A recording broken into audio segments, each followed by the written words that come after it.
early. What the actual hell? Oh, I gotta remember. I already clicked live. What's up, everybody? How y'all doing tonight? I'm sitting here waiting for a notification to tell me when I'm live, but I am my own notification since I clicked the live button. How's everybody doing tonight? I'm Team Skeptic. I'm here for a shit show that we're gonna have tonight. We have everybody's favorite fucking flat earther, Mike. Mike's here to fucking party with us. We have super chat lights, and Mike said that he does not mind. He doesn't mind the super chats ringing in from the back and Robot Lady reading them out. So if it becomes annoying, I'll shut it down. But if not, we're just gonna fucking let Robot Lady read out the super chats as we go through them, and Mike will read them if he wants. Hey, or react to them if he wants. Can you guys hear that? Oh wait, this is so it's missing a bunch of super chats. So I guess we won't do that. Because I don't want anybody's super chat to not be read. So let me turn off the notifications. Well, hold on. Maybe I will read them all. Really, the best part. That's the only reason I do it. What's that, Mike? The only reason I do it is for the chat. Yeah. It gives me confidence and stuff. Everything I need to get through the day. All right. So with us, as always, we do have Fight the Flat Earth. Fight, are you still here? I think he's eating pizza. Yeah, he probably. Yeah. Yes. Unfortunately for you guys, my super chat doesn't read out loud. But one day, what I'll do is I'll put a fucking Alexa and a Google Home next to my TV, and I'll let y'all fucking order whatever you want. Within reason, obviously. But I'll let you guys order whatever you want via super chat. But Mike, how are you doing tonight? I'm doing excellent. I'm just happy to be here. That's awesome, man. I'm glad you're here. Let me get through the super chats that have already come through, so that way we can start with a fresh thing, and we'll turn it over to you and let you do what you want. Fight, are you back? Yo, Fight, are you back? It's pretty good pizza. Yeah, it looks like he's doing the mannequin challenge right now. Look at this shit. That's amazing. Fight, if you're there, you are fucking holding that pose like a goddamn beast, man. Mad fucking respect. No, I think he probably either lost internet connection or lost connection to the call. But let me get through the super chats, and then we'll go ahead and get started with tonight's show. Let's see. Jessica G for $5 FTFE, and I saw this. Excuse me, I saw this one come through. I heard this one come through, and fucking we all had a big laugh about this. FTFE, if it wasn't for you coming here, we would all be gone. You make this actually work. You aren't even the glue. You're the team all by yourself. Thank you, Jessica G. I love you. Thank you so much. Ilya Moon, FTFE. Team told us all your cup size for shame. When you're ready, and they're double D's, guys. When you're ready for a new partner, hit me up. I'm prettier. Yes, she is prettier than I am. However, she probably doesn't know how to rub the nipples as well as I do, so good luck with that. Jessica G for $2. Remember the time Team Skeptic didn't suck? Me neither. No, yep, don't remember. Jessica, it never happened. Jessica G for $5. Hey, Alexa, this is Team Skeptic. Can you add a double-sided dildo to my Amazon shopping cart, please? Change the recipient's name to Anonymous.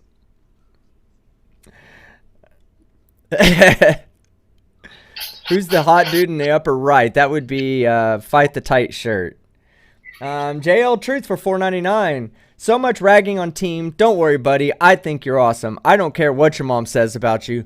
Thanks, JL Truth, you dickweed. My mom always talks good about me, even under the covers. Bella Charge for $2 New Zealand dollars. Yo, what up, Skep bitch? What up, Bella? And Jessica G finally for $5. I think the stream is bugged. Michael is still an idiot, and Team Skeptic is still uglier than fuck. Oh yeah, who's the hot dude in the upper right though? Yeah, fuck him. All right, and Ilya Moon, I love you, team, for $5. Thank you very much. Okay, so now we are going to get to the actual show tonight. Mike, do you have some evidence for us, man? That's what we're all here to see is some flat Earth evidence. 25 photos of you guys licking windows. Oh, is that? Oh, well, we. Okay, we have to wait for Fight to get back for the 25 photos licking windows, but at the same time, we do have those photos ready for you. So yeah, what we'll do is while he's inhaling his pizza, why don't I turn it over to you? You can tell everybody a little bit about yourself, and if you want to go ahead and start presenting any evidence, you're more than welcome to. So yeah, my name's Matt. Mike. I'm a nobody. I feel like the burden of proof is on the people that really believe in the globe. I think the burden of proof is all on you. There's no measurable curve. Water always finds its level. All the same things.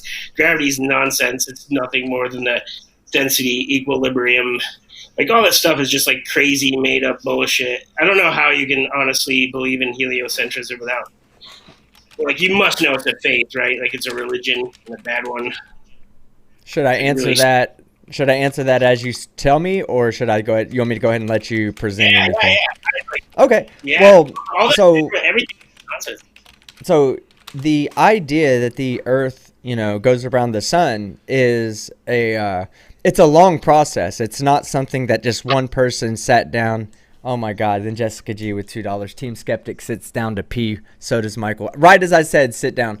No, there's not a fucking like one person that sat down and goes, you know what? The Earth goes around the sun, not the other way around. No, it was a set of observations that were made by somebody who was a geocentrist. He believed that the sun went around the Earth, but he still just took data points. He just made observations and used made those data points. Then he turned around and somebody else came forward after that, and that's when. And hold on, let me turn down the. Let me turn the audio, my backup audio down because it's over. I can't even hear myself think right now with that going off.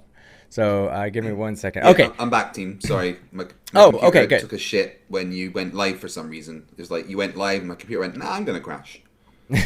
No, so okay, so Tycho Brahe was the first person to make the observations. He was a geocentrist. Okay, so he believed that the sun went around the Earth and the moon and all the other planets and everything else.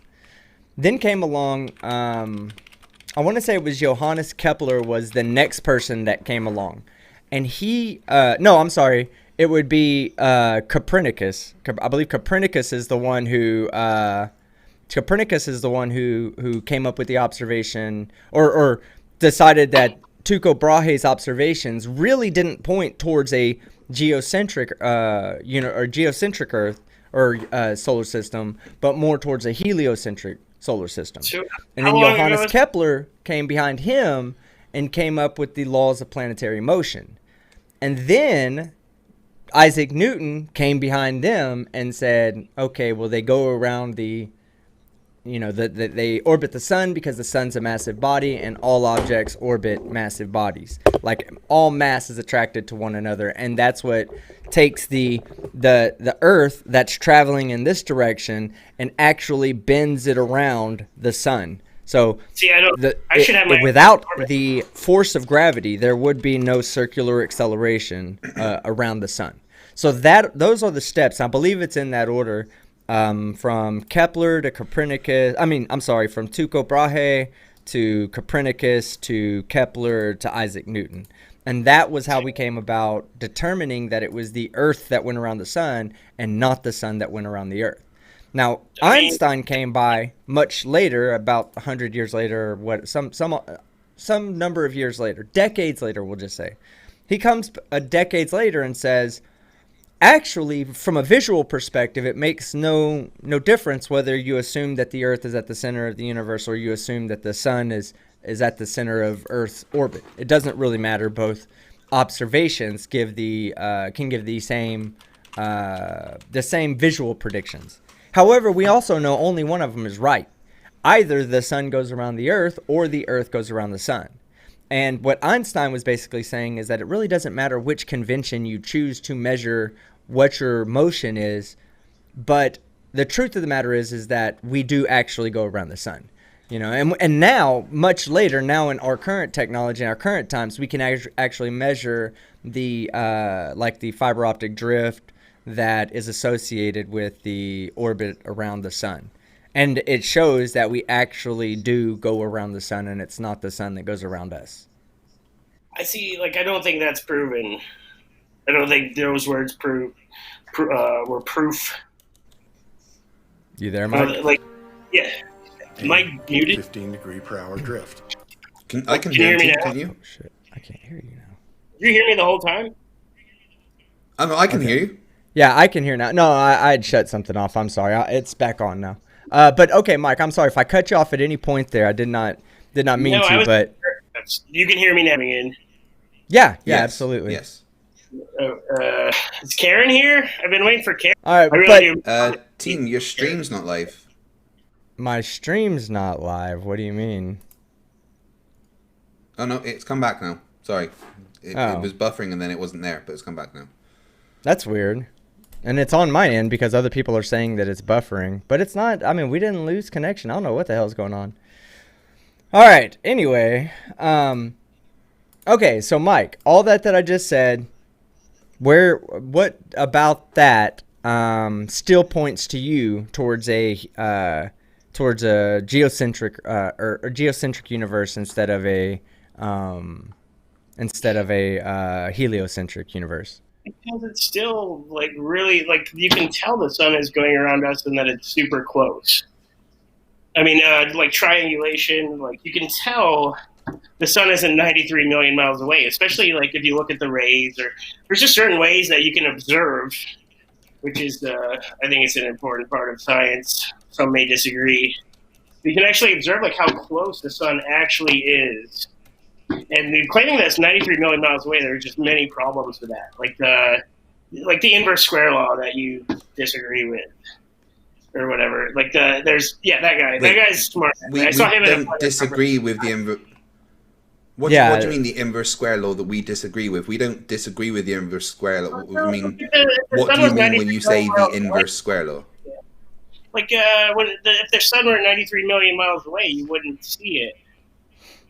What? Hold on. No, that's Could not you true. mathematically back that up for us? Yeah, with the law.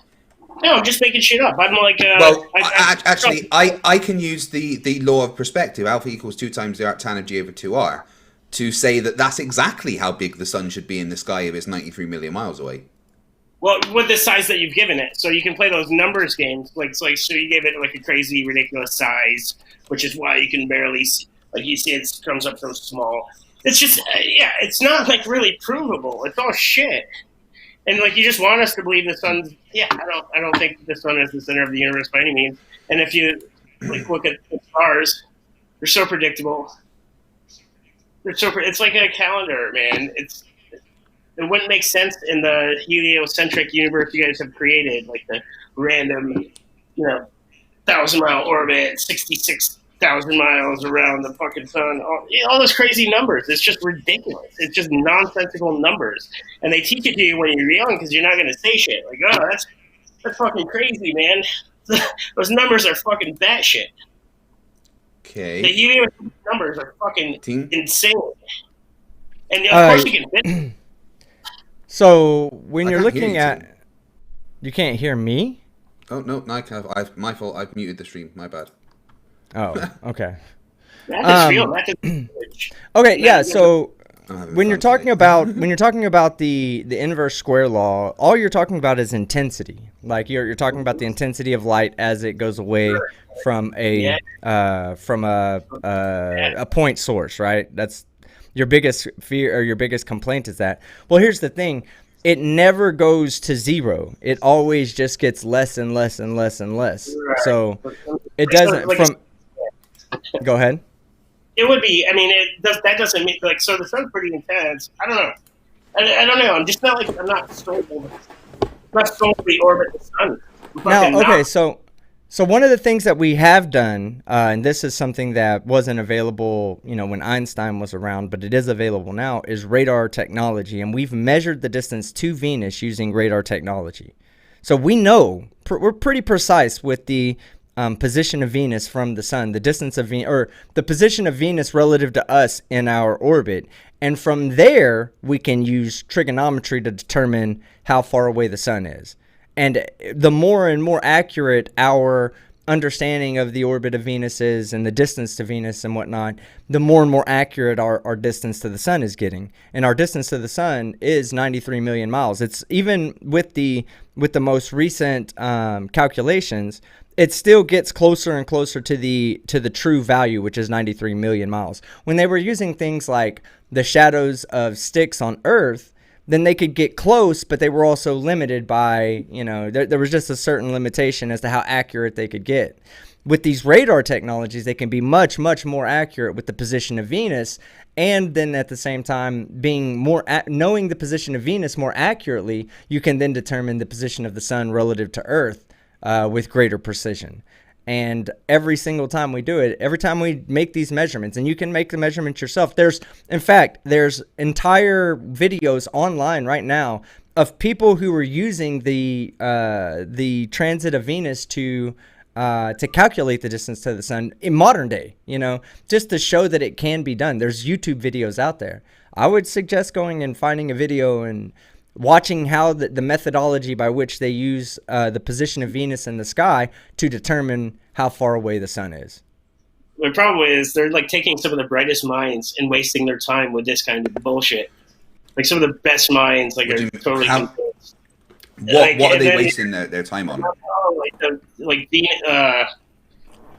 They're lights in the sky. First of all, I don't believe in planets. I don't think you can look up to tell us anything about what's down. I don't. I mean, it's not really logical. I mean, you're going to have to tell that to NASA, who launched a mission to Mars yesterday. Yeah, I don't buy that. I mean, come on. Really? We can't even go to the moon again? They lost that technology. And they say the stupidest shit. They don't even care. They don't even try. They're going to the moon again, though. So fucking stupid. But no one's really gives a shit. They just want to believe. They've gotten to the point where it's literally Disney, like Santa for adults. That's what NASA is. It's ridiculous. Yeah. It's fucking science fiction. There's nothing fucking... Well, what have NASA ever faked? Give us some evidence that NASA have ever faked anything. Like, so you believe in the moon landing, even though they said they can't. They lost that technology, and it's a painful process to get it back. You believe they went to the moon. Yeah. Okay. Even though why would you want to reuse old technology? Yeah, exactly. You can't even get back there, though. So, I mean, how is that technology more advanced than we are now? And that's pretty much what okay. So no. Hold on, Mike. Let me address this because I have a good example of how this is. How it's a ridiculous claim that you're making. Would you say that finding a lead gas filter, right? Like like a fuel filter for a leaded gas car, right? Would it be easy to find that technology or recreate that technology, or would it be better just to continue moving forward with that technology? So you want to move forward, but how do you lose your Well, you don't lose it. You don't lose it. You just don't use it anymore. It's not that they don't know where the rockets are or there's stuff in museums that are from the NASA space mission. Yeah. So it's not a matter of not having the equipment. It's a matter of not needing that technology anymore. Number one, that's old technology. It's not compatible with today's technology, which involves much smaller integrated digital circuits. Stuff. Yeah, much smaller integrated circuits than from the time of in the late 60s, early 70s. I mean, we had decent computers then, but they were not the same as today. And today you can have things like electron tunneling that can go right where a high energy particle can literally tunnel through a barrier that's designed to prevent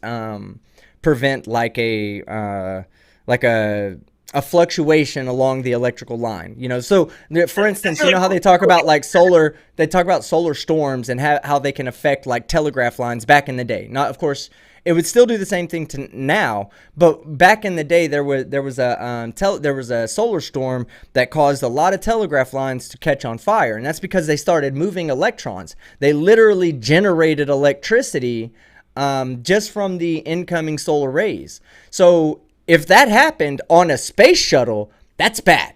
Let's say that's a opening of the hatch, a space hatch that opens up, that gets triggered on accident. And it gets triggered because not just because nothing changed about the solar particles coming in or the cosmological particles coming in, the cosmic rays coming in. Nothing's changed about that. But as we've taken the technology smaller, we make our technology becomes more at risk for being affected by the cosmic rays. And that's something we don't want. Like, that would put an astronaut's life in danger. And that's where the problem is, where they have to double check and triple check all these different safety measures they have to ensure that a catastrophic event like that does not happen on a long space flight. I'm sorry. And Mike, right? Mike, what would you do if I asked you to go and build me a Ford Model T? How would you do it? I wouldn't be able to do it. I want you to build me a car. Like wiping out humanity. Like, have someone make a computer from nothing. Just make a computer from like. No. My point is that if I asked you to build me a Ford Model T from scratch, you couldn't do it because we don't have the tools and the machining to do it. We would have to create that to be able to actually build the car. So it's the same with the technology from the Apollo missions. We don't have the factories and stuff to build that specific equipment because none of it was reusable, and it's all old technology now. We've got a lot better stuff now. So why would we use old technology? Can't go back. Even Obama admitted we can't get past like low Earth orbit. But I don't even believe in orbit, but like Obama said with that. the technology we had at the time, yeah. How are we going to the moon? Like, they're not trying. Is my point. They are going to the moon. No, but hold on, Mike, hold on. You said they aren't trying when literally me and Fight just brought up a second ago how they just sent a probe to Mars, another probe, and hold on. We just said they sent that to Mars, and you said no, I don't believe any of that. They're not doing all that. No, you discounted that, but then you ask why aren't they doing that? But when we tell you they're doing it, you say they're not. I mean, you're telling me they are, but like I don't know. You can find where NASA like fucks up a lot. It's like they're not even trying. Okay, that's kind of like that. Show us like one time. They're so little about like the masses because they know they're so fucking stupid they could just get away with whatever bullshit. And I'm not saying they're not doing cool shit. I'm sure that they're doing awesome things, but they're wasting a lot of like brilliant minds with nonsense. Like, I think space is nonsense. If you kept it on this realm and this Earth, like, we would have technology. We'd be living like the Jetsons, I think. But since like they're getting dumbed down with this like science fiction bullshit and they're studs wasting their fucking time on shit that doesn't even exist, it's like it sucks. These bright minds should be doing better shit than science fiction. That's all I'm saying. Like, what the fuck good are like what good is like Neil doing like with this bullshit? Like, I don't know. It sucks. Well, Neil deGrasse Tyson isn't an astronaut, number one, he's just a science educator. At this point, he's a science communicator and a science educator. So it is. He would not be the person working on that, but we actually do have Professor Phil Bell. I'm not sure if he's in the chat right now, but Professor Phil Bell is someone who worked on the Indian. I never say this name right. Chandrasekhar, I believe. Chandrasekhar mission. Yeah, I think that's it. So just because NASA isn't doing that right this second doesn't mean that countries that haven't been to the moon aren't actively trying to go. China recently sent a probe to the moon. They're going, on the dark side. This is nonsense. I think, and that's why it's such a joke. It just seems like all the countries with space programs are just mocking their people and ripping them off at the same time. And if like America could be honest about what NASA really does, because they're definitely not going to fucking space or doing all the silly bullshit they're talking about. Like, no, they are. They are. You don't have any proof that they're not. You can say they're not, but until you provide proof that they're not, until you can say, look, this rocket that they claimed to go to space, that they had a video camera on that filmed the whole way up and filmed, all these things in space with astronauts outside doing spacewalks, things that couldn't be replicated here on Earth, right? The bubbles, they easily could. In water, in tanks, in pools, like they do, and they find bubbles, and there's so many things wrong with their footage, and they don't even try because they know like people are so dumb they're not even going to scrutinize them or question anything. They just accept it. And most of the answers like the bubbles in space. You've seen that. Give me a video. Give me a video. You take your time. I'll wait. Give me a video though, and shoot it to Fight. and we'll play it right here, and we'll look at these bubbles in space, because I guarantee you that it's not just you're not going to be able to say, oh, this is absolutely a bubble in space. It's either going to be some kind of floating debris that's going to come off of the helmet, or, you know, remember in space, when something begins moving in one direction, if there's nothing to stop it, it's going to continue on. So if you have, like, let's say just a single particle of dust on your glove, and you lift your glove up and you take it back down, and that piece of particle continues up, it's going to just continue up. There's not going to be anything to stop it there. It will look as if it's floating up away from gravity. And to us who live here on Earth and can relate to things that we see, we might go, that looks like a bubble. That's a bubble going up in space. But it's really not. I mean, it might just be a small piece of debris. My focus videos are how everyone's manipulated anyway. Pictures and videos. People are way easier manipulated. Now we have these technologies. So, yeah, it wouldn't even help my content. I don't believe in them. I would omit them. Do you have any like videos that you can share with us that we can take a look at? You've never seen the pool videos? I figured you guys must have watched. Well, the videos I've seen pool videos of astronauts training to go to space, but that's completely different. I can prove to you right now that they're not in pools. Let me just get the picture. Okay, so this is a picture of an astronaut in a training pool. Now, right now, when you are in water and you have a convex glass like he's got on his face, you get refractive conditions that cause his head to look a lot smaller. Here is him, not in a pool. You see the size of his head. If they were in a pool, we would know because their heads would look tiny. In a pool? Not in a pool. See, I don't really. It's a photo still, and I don't have the eye to see like CGI or any other like distortions. Or there's many ways you can play tricks with the camera. So like, I don't really like photos or videos because I know they can easily be manipulated. Yeah. Well, but they also, but Mike, they can be manipulated, but they can also not be manipulated. And are you ever even exploring that option that maybe these photos are not manipulated, that actually these photos are real photos? I mean, it's hard to, they don't have a good track record. But okay, when you say they don't have a good track record, elaborate on that. So if you're going to say, they give fake photos all the time, show us a fake photo. Give one to fight, send one to fight, let us pull it up. That guy right there. Who the fuck is this guy that he keeps throwing around? Oh, those are just memes. He's just memeing on somebody right now. So I'm very insecure, so I assume they're directed at me. And no, they're not. They're directed at a guy named it's a guy named JM Truth.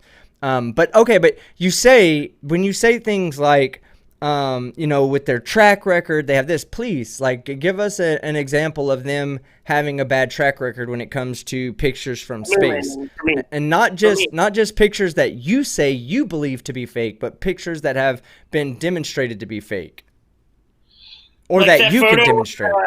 Go ahead. I'm sorry. Go ahead.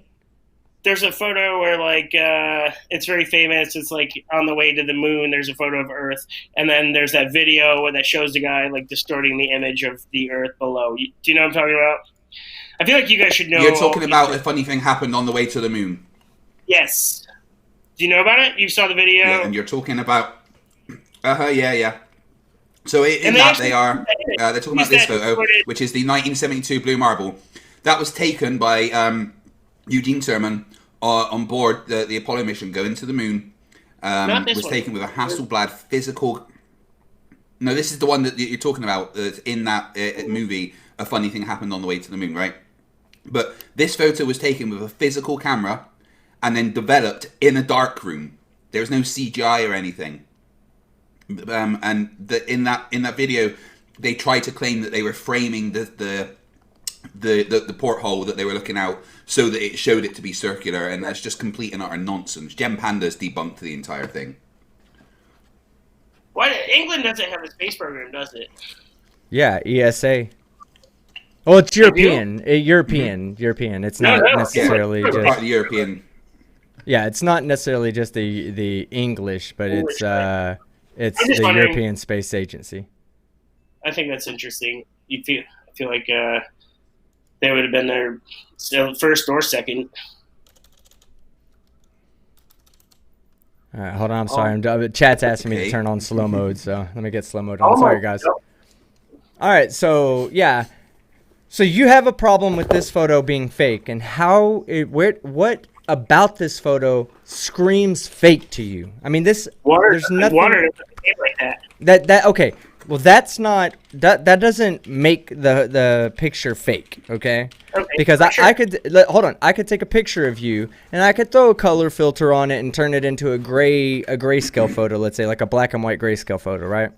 So would that mean that you don't exist because that photo has been altered with some kind of filter? No, absolutely not. It just means that there was a photo taken of you that was altered or had some kind of filter put onto it. You saying that water doesn't bend makes this photo fake is not. It doesn't follow. No. I get what you're saying. You're right. Okay, yeah, I get what you're saying. But what they're trying to portray, what they want you to believe, is that Earth is this. This is the Earth, because sometimes like Africa takes up a quarter of the Earth. Sometimes it takes. Okay. Right.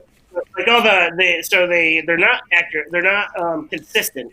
They're never consistent. That's actually one of the first things that made me a flat earther was comparing photos of Earth's face like every year.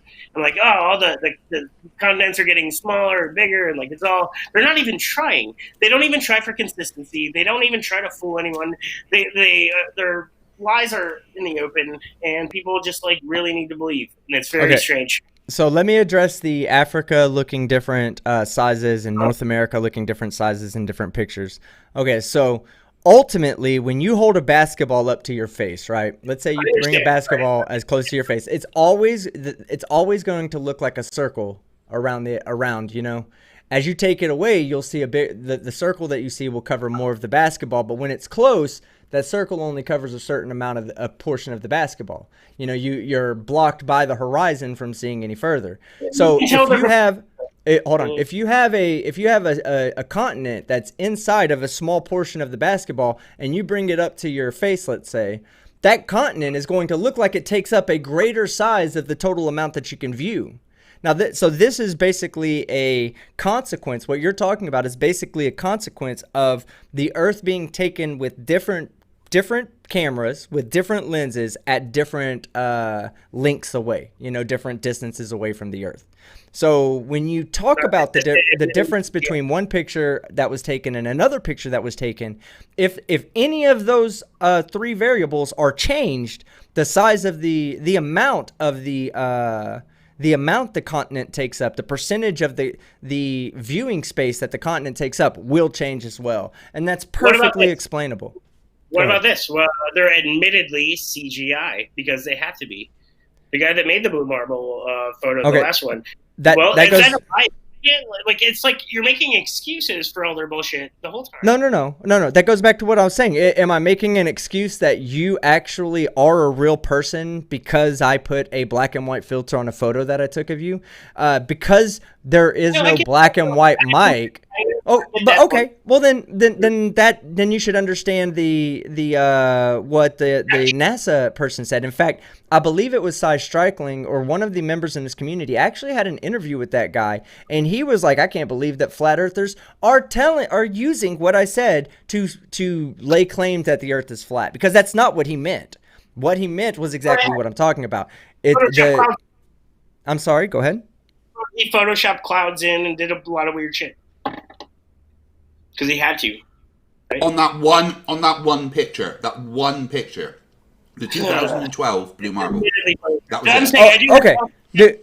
Do you know why they? But do you know why they have to do that? Like let me see if I have.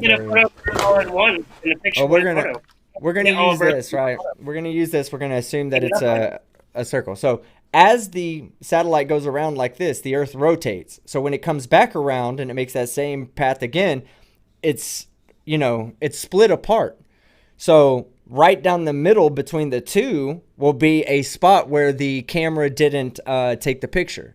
So they have to go in and kind of use data and to get the pictures to look right for the person. But it's not because the picture doesn't exist. It's not because the Earth's not there or it's not shaped like a globe. It's simply a matter of how the information was received. If we have to wait for it to go 24 hours to cover the strip that wasn't covered originally, then all of the clouds are going to be off. It's going to be 24 hours later and those clouds aren't going to be there anymore and the picture will look off.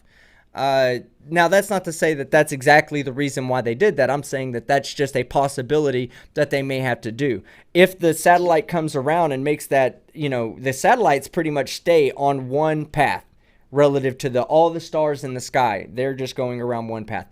The Earth is what's turning underneath the satellites. So that's why you're left with these bands that don't get covered as the satellite goes across. And yeah, sometimes they have to do some creative work to fill those in, but it still does not mean that the Earth is not a globe, nor does it mean that all those pictures are fake. Yeah, I just don't feel like photos and videos, especially with their track records, they'd say that again, but I don't think that's actual science. I think the reason that those photos do look like that is because we can't get a photo of Earth in its entirety in one photo. Why wouldn't we be able to, though? And of course, yeah, the clouds are going to move and everything you just said, but if they could get the Earth in one photo, you wouldn't have to worry about any of that shit. So, that's kind of what made me a flat earther. I was very excited. I was actually very fucking excited for NASA's latest photo of Earth from space. This one's going to be different. This one's going to make sense. And then I just that's when I started questioning them all. I'm like, oh, this is shit. There's no photo of Earth from space. There isn't. It feels that way. It really does. And I wanted to see it. I was heartbroken. And this is only 3-4 years ago. But I was heartbroken. Well, what about this one that was taken in the last 10 minutes? What's that? Yeah. What about this photo that was taken in the last 10 minutes? I do not believe that. That's Japan, right? I can tell by their colors. That's Himawari. Yeah, the fucking... Yeah, that's bullshit. I'm sorry. All right, so damn. But wait, hold on. Tell me why this is bullshit. This is a real photo taken in the last 10 minutes. Let me just refresh it. I don't fucking buy it. It's a photo. It's like all photos and videos. It's just a photo to me. I don't know. I wanted to believe, man. I was all into fucking ancient aliens and Zachariah Sitchin and all that shit. And then I'm like, oh. I'm not saying it's aliens, but it's aliens. It's aliens. I love that shit, man. I was obsessed. I wanted that to be real. That was a big part of me getting over it. It's damn. I really love those books. Yeah, there was something you brought up that I wanted to address because it was okay, yeah, here it is right here. All right. So we can go out right now. You, me, fight, all three of us. Any one of us can go out right now and find a satellite in the sky, use some proper trigonometry techniques, and come up with an estimation of about how high that satellite is. Okay. Like the sun and the moon, 3,000 miles. No, let's ignore the sun and the moon for a moment. Let's talk about something that you and I can verify, because if you and I have radio transmitters and you take your receiver and you point it away from me like you're not looking at me, you won't receive the signal. Now, if you point the receiver towards me, towards the direction I'm transmitting from, you'll receive the signal. Okay? So if we take a satellite that's up in the sky, then we can use data points. We can use observations and create a set of data points that we can use to determine what the shape of the Earth is. I mean, it can only be either flat, round, diamond, or some other geometrical shape. Flat and round. I hate that argument. Flat and round are not opposites. There are plenty of flat, round things, and that's what I don't understand. It very well could be a circle. Well, okay, so let's go back real quick to my point, and then we'll get to that in 1 second. Now, when we measure the distance to these satellites in the sky, we can measure them from the subsolar point, or we can measure them from any other point on the Earth, as long as there's a line of sight to it. We get that these satellites are about 30 to 40,000 kilometers in the elevation, okay? Now, we can see that. We have a direct line of sight. So we should be able to look across the flat Earth and see let's say we go up 1 kilometer above everything so that we have a direct line of sight from one side of the flat Earth to the other. It's only 25,000 kilometers from the North Pole to the South Pole, you know. So if we had an observer at the North Pole and an observer at the South Pole, they should be able to look at each other no matter where you are in the South Pole. Anywhere in Antarctica, they should be able to look at each other as long as a mountain doesn't get in the way or something. But there's plenty of lines of sight that we could generate from the South Pole to the North Pole that doesn't have an obstruction of 1 or 2 kilometers in elevation. So what I'm saying is, how can we see these satellites that are 30 to 40,000 kilometers in the sky in elevation, but we can't see from the South Pole to the North Pole, which is about 25,000 kilometers? I don't believe I've ever really seen any satellites, honestly. Have you ever used dish television, or had known anybody that's ever had a dish TV? I understand the technology. I don't believe, and we definitely are wired. We're more wired, like most of the Earth is connected. There was okay. So I used to live in a part of the country where there was no general, like, you couldn't just get easy signal for anything. I lived in the middle of the Mojave Desert in a place called Ridgecrest, California. Literally the only way for us to get internet, when I lived there, of course, the only way to get cable TV and internet was through satellite communications. Okay, so we had to have Dish Network, Direct TV, and I personally went up and had to install the thing on top of my roof and find the satellite in the sky. You know, so if and here's the other thing.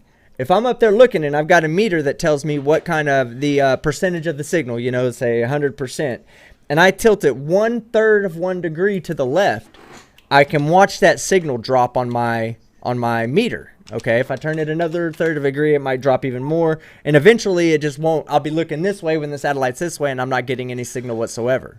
So if we do that, if we go and we get 100% from different parts of the Earth, you know, then we can determine how high that satellite is.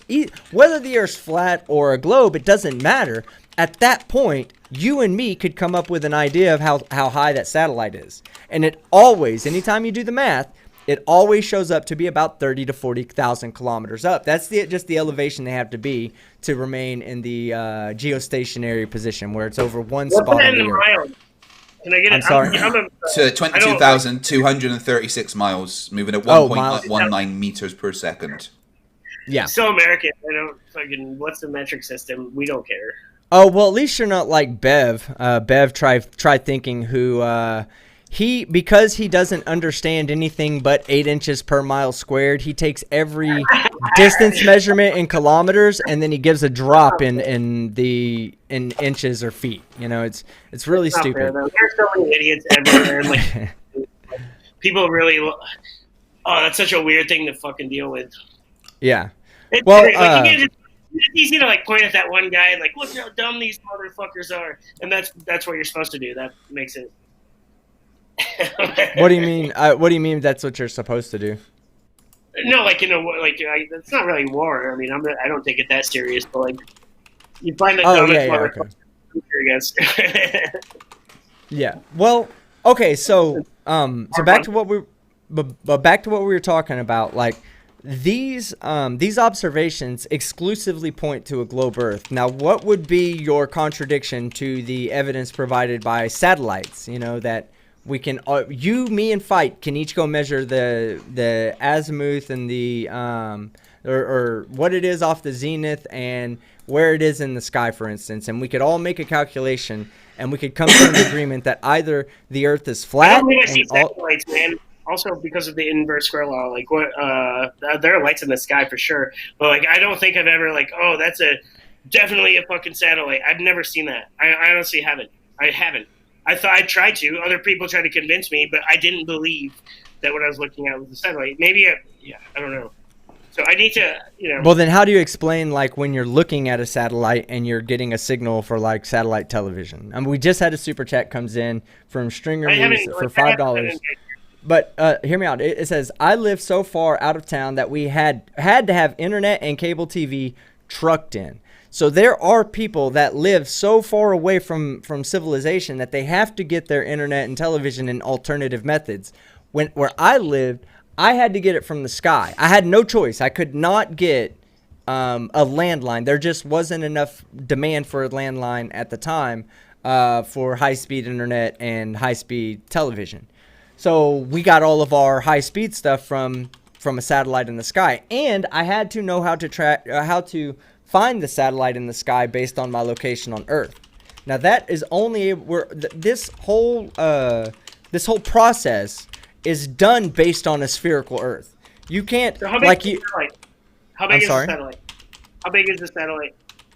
It's not it's well, okay, so the satellite itself is it's probably, who knows how big the in particular one, but probably the size of a car. We'll just say the size of a car. And you think you can see that 2,000 miles away? What was the?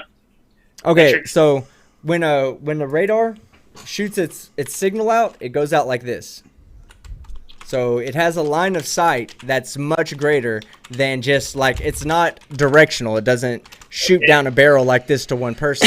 So if you're on the Earth, I would have to be here and look there, here and look there, here and look there, here and look there. But the signal is actually coming out like this. It emanates out. So as long as I have the direct line of sight on the satellite, I can always get a signal from the satellite. And it has to be precise. We're talking about 1 degree off, and you will not get a signal. 1 degree off, and you won't get a usable signal at least. I haven't done anything like that, so like I can't, like, I don't know. From my experience, I wouldn't be able to formulate an opinion. So shut up. I just don't think you can see something that small that far away. Regardless of why wouldn't you? No, why wouldn't you be able to see light reflecting off of it? I don't think you can see because something we that don't small see. that far away. Here's the thing. We don't see things, right? What we see is light reflecting off of things, right? That's how our eyes detect that something is there. And when you see a satellite in the sky, you're not seeing the satellite because the angular size of the satellite is far too small for your eye to resolve. Far too small. What you are seeing is the light reflected from the sun off of the satellite. What I'm seeing is it's not a mirage. No, it's not a mirage. You are seeing the light reflected off of something. It's the same as if you were to shine. Sean Hufford actually did this with a drone. So he took a drone and he took a laser pointer like opposite sides of a lake, right? And based on the math, the angular size of the laser pointer would not have been able to have been resolved by the camera on the drone. But the camera on the drone could still see the light coming from the laser. Because you can see light, no matter how far it travels. Even if the object is too small for you to see. I don't know if I can grade that. My opinion doesn't fucking matter. It's a fact. It's a fact. My remedial math diploma was just revoked from me. Now, Mike, we do have a lot of people out there that do think you're a Poe. Now, check it out. You requested us to do some window licking, okay? You told us to do some damn window licking. So, we did it. We did some window licking. Fight. You have all the pictures loaded up. I need you to confirm for us. Just tell us if you're a Poe or not. If you're a Poe, you're doing a pretty damn good job because I have a feeling that you're actually being real. But no, I mean, there's no fucking way. But there's no fucking way, dude. When you say stuff like the inverse square law, it's like you almost don't know what you're talking about. You just know one little thing that you want to be able to say that will have some kind of relevance to that conversation, that piece of conversation. But when you say that, hold on. But when you say that, you're not actually debunking anything. You're just making mention that there's an inverse square law. Yeah, we understand that there's an inverse square law. We understand that that the relative strength of a signal will drop off at the square, or 1 over the square of the distance. It works that way for all electromagnetic radiation. It pretty much works that way for almost all wave propagation because of the geometry that's involved with the propagation of that wave. Okay, so I understand where you're coming and why you said what you said, but I'm trying to explain to you that still doesn't change the fact that hold on, I keep getting this. my Streamlabs keeps talking in my ear and it throws me off. But what I'm saying is that, like, just saying it doesn't debunk it. Like, we use the inverse square law to make the predictions of to find out how hot the sun is based on the amount of energy that we're receiving at Earth. You know, we know how far it is away because we can use radar technology to measure Venus, and we know trigonometry well enough to measure the sun, which I think that we also have that we have had radar measurements of the sun as well, but I don't think that they're very accurate because of, like, it's just really hard to reflect radio waves off of the sun being a radio source itself. You know, it's almost like using a light to measure the distance of another light, you know. So that's why it's easier for us to measure the distance to Venus and then use trigonometry to determine the distance to the sun, you know. And then what we can do is we can verify that, because then we can do other tests for, you know, the intensity of light that's coming in, for the amount of heat that's at the surface of the Earth. Like, we have a, you know, we know how hot it is at the top of our atmosphere, or how cold it is really at the top of our atmosphere, because that's where we have a thermal equilibrium, where we have the same amount of energy coming in and the same amount of energy going out. Okay. Negative 18 degrees. That's kind of based on numbers that we would get from the inverse square law, being that the sun was 6,000 Kelvin, and had the heat of 6,000, or temperature of 6,000 Kelvin at the surface. So that's why, like, just saying the inverse square law doesn't necessarily debunk what we're saying. It just tells us that you have a talking point that you've heard someone else say before that you don't know what you're talking about. I do know what I'm talking about. Okay. And I bring it up because it just, to me, like, I don't care what you believe. I'm not trying to convince you of anything, right? I'm not trying to convince you of anything. I'm letting you know why I'm not convinced. Okay. And, like, a lot of things, like, I think there's, oh man, you almost over talk, and it makes it worse. Like, I'm not trying to overtalk you now. I'm agreeing with you. Like, it's okay. right. Like, I'm not trying to prove anything to you. I'm letting you know, like, I don't. All of this to me, like everything you mentioned tonight, none of this is like absolute proof Earth is a spinning ball. And that's kind of like my point. Like, none of this. Like, this is, you have a lot of numbers and figures. I mean, apart from the measurements that we agree, have, a lot of people agree on your figures and numbers and stats. And some of them even may call themselves scientists. Wait, what was your question, Craig? You keep saying with no evidence, but what about all the measurements and stuff we've got? The measurements and the figures and the math. Well, you can make math say whatever you want because it's a language. And no. We've got actual Michael, hold on. We've got measurements, like measurements of the radius of Earth, right. Measurements of the rotation of the Earth. That's not just maths and numbers. It's empirical evidence that the Earth is both curved and rotates. Why are we able to measure the Earth's rotation if it doesn't rotate? Why are we able to measure the radius of the Earth if there is no curve? I don't believe we are. And what you just grant, like you are. I don't care, Michael. I don't give a fuck about what you believe. Are completely irrelevant. We have measurements of it. I don't have any beliefs. I don't believe that. Michael, I don't believe that one add. Michael, hold on. I don't believe that 1 add 1 is 2. It's just a fact. I don't believe the globe. It's just a fact. You can make it say whatever you want. And there are two sets of numbers you can use. Like, no, you can't. No, stop. We've got measurements. Actual measurements. There is no way to fudge the numbers. We have actual measurements. See, that's where we disagree. I feel like... Don't stop disagreeing. You have not measured. Michael, we have measurements. You have not measured that. You have not measured that. Yes, Tell me how, though. Yes, we have. Well, quite easily. We've sent a probe, in fact, 2 probes there recently. We've also we can bounce radars off of Venus and then use the transit of Venus across the sun to do some simple trigonometry to calculate the distance to the sun. And there is no way to fudge those numbers to get anything other than the actual figures. So, no. There is no just making it up. We have physical, empirical measurements. Yeah, and Mike, like I was saying, there's people who have done these measurements and documented it all and put their videos on. Oh shit, am I? Okay, let me turn myself down. I don't know how I got so loud all of a sudden. Anyway, what I was saying is there's people who are out there that have. Am I still loud? Because it's showing up like really loud. It's a little bit loud. Yeah. Okay. Well, what I'm saying, Mike, is that there are people out there who have done this, who have documented it. There's videos out there. They've taken the measure that they'll show you, they'll walk you step by step how to use the Venus traversal of the sun to measure the distance to the sun. It's nothing new. It's ridiculous. Trigonometry can't lie. You're not going to convince me. I know your measurement. How are you going to prove that the sun is 93 million miles away?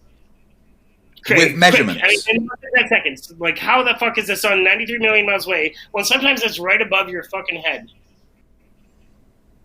Because we are on something that is rotating. It's exactly as it should. I don't understand the question, Mike. Like you said, how do we think it's 93 million miles away when it's right over our head? Is irrelevant. It would be over our head because it's a subsolar point. If the Earth is as big as you say, and I think the sun is small and local. It just seems that way from our experience. So any evidence of that? No. Michael, stop saying I think and I believe. We're talking about facts here. Yeah. So okay, so yes, absolutely, that the sun does look small and local from our perspective. But do you have that father whatever clip on hand? Fight. Do you know what I'm talking about? Possibly. Go ahead and pull that up because I want to show you this clip because from your perspective doesn't describe reality. It describes reality, how reality appears from your eyes, from yours. There is no reality if that's the. Well, no, there is a reality. But everybody perceives that reality just a bit different. From my eyes, it can't be real. But like, whose fucking eyes do we trust? Okay, well, hold on. Let me pull up this clip because this. Well, clip... I don't trust my eyes because I have to wear glasses. If I don't use glasses, my eyes are fucking useless. All right, got it now. Oh, you do have it. Okay, good deal. Let me. Yeah. All right. You're on. You're full. Okay, one last time. These are small, but the ones out there are far away.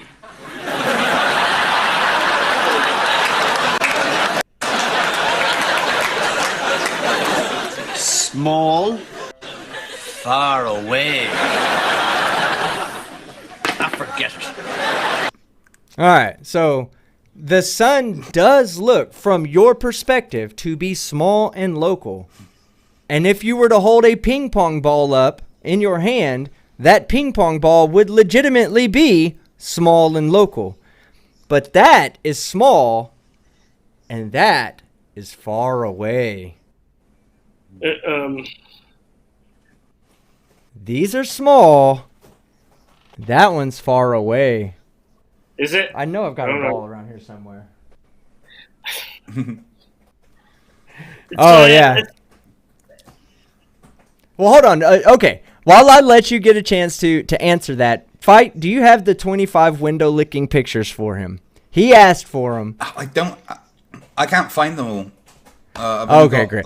I licked a window for you, Mike, okay? I was like the first person to lick. I want to see your goddamn degree. That's why. Craig, you could have easily figured out my degree for being my Facebook friend. I don't understand.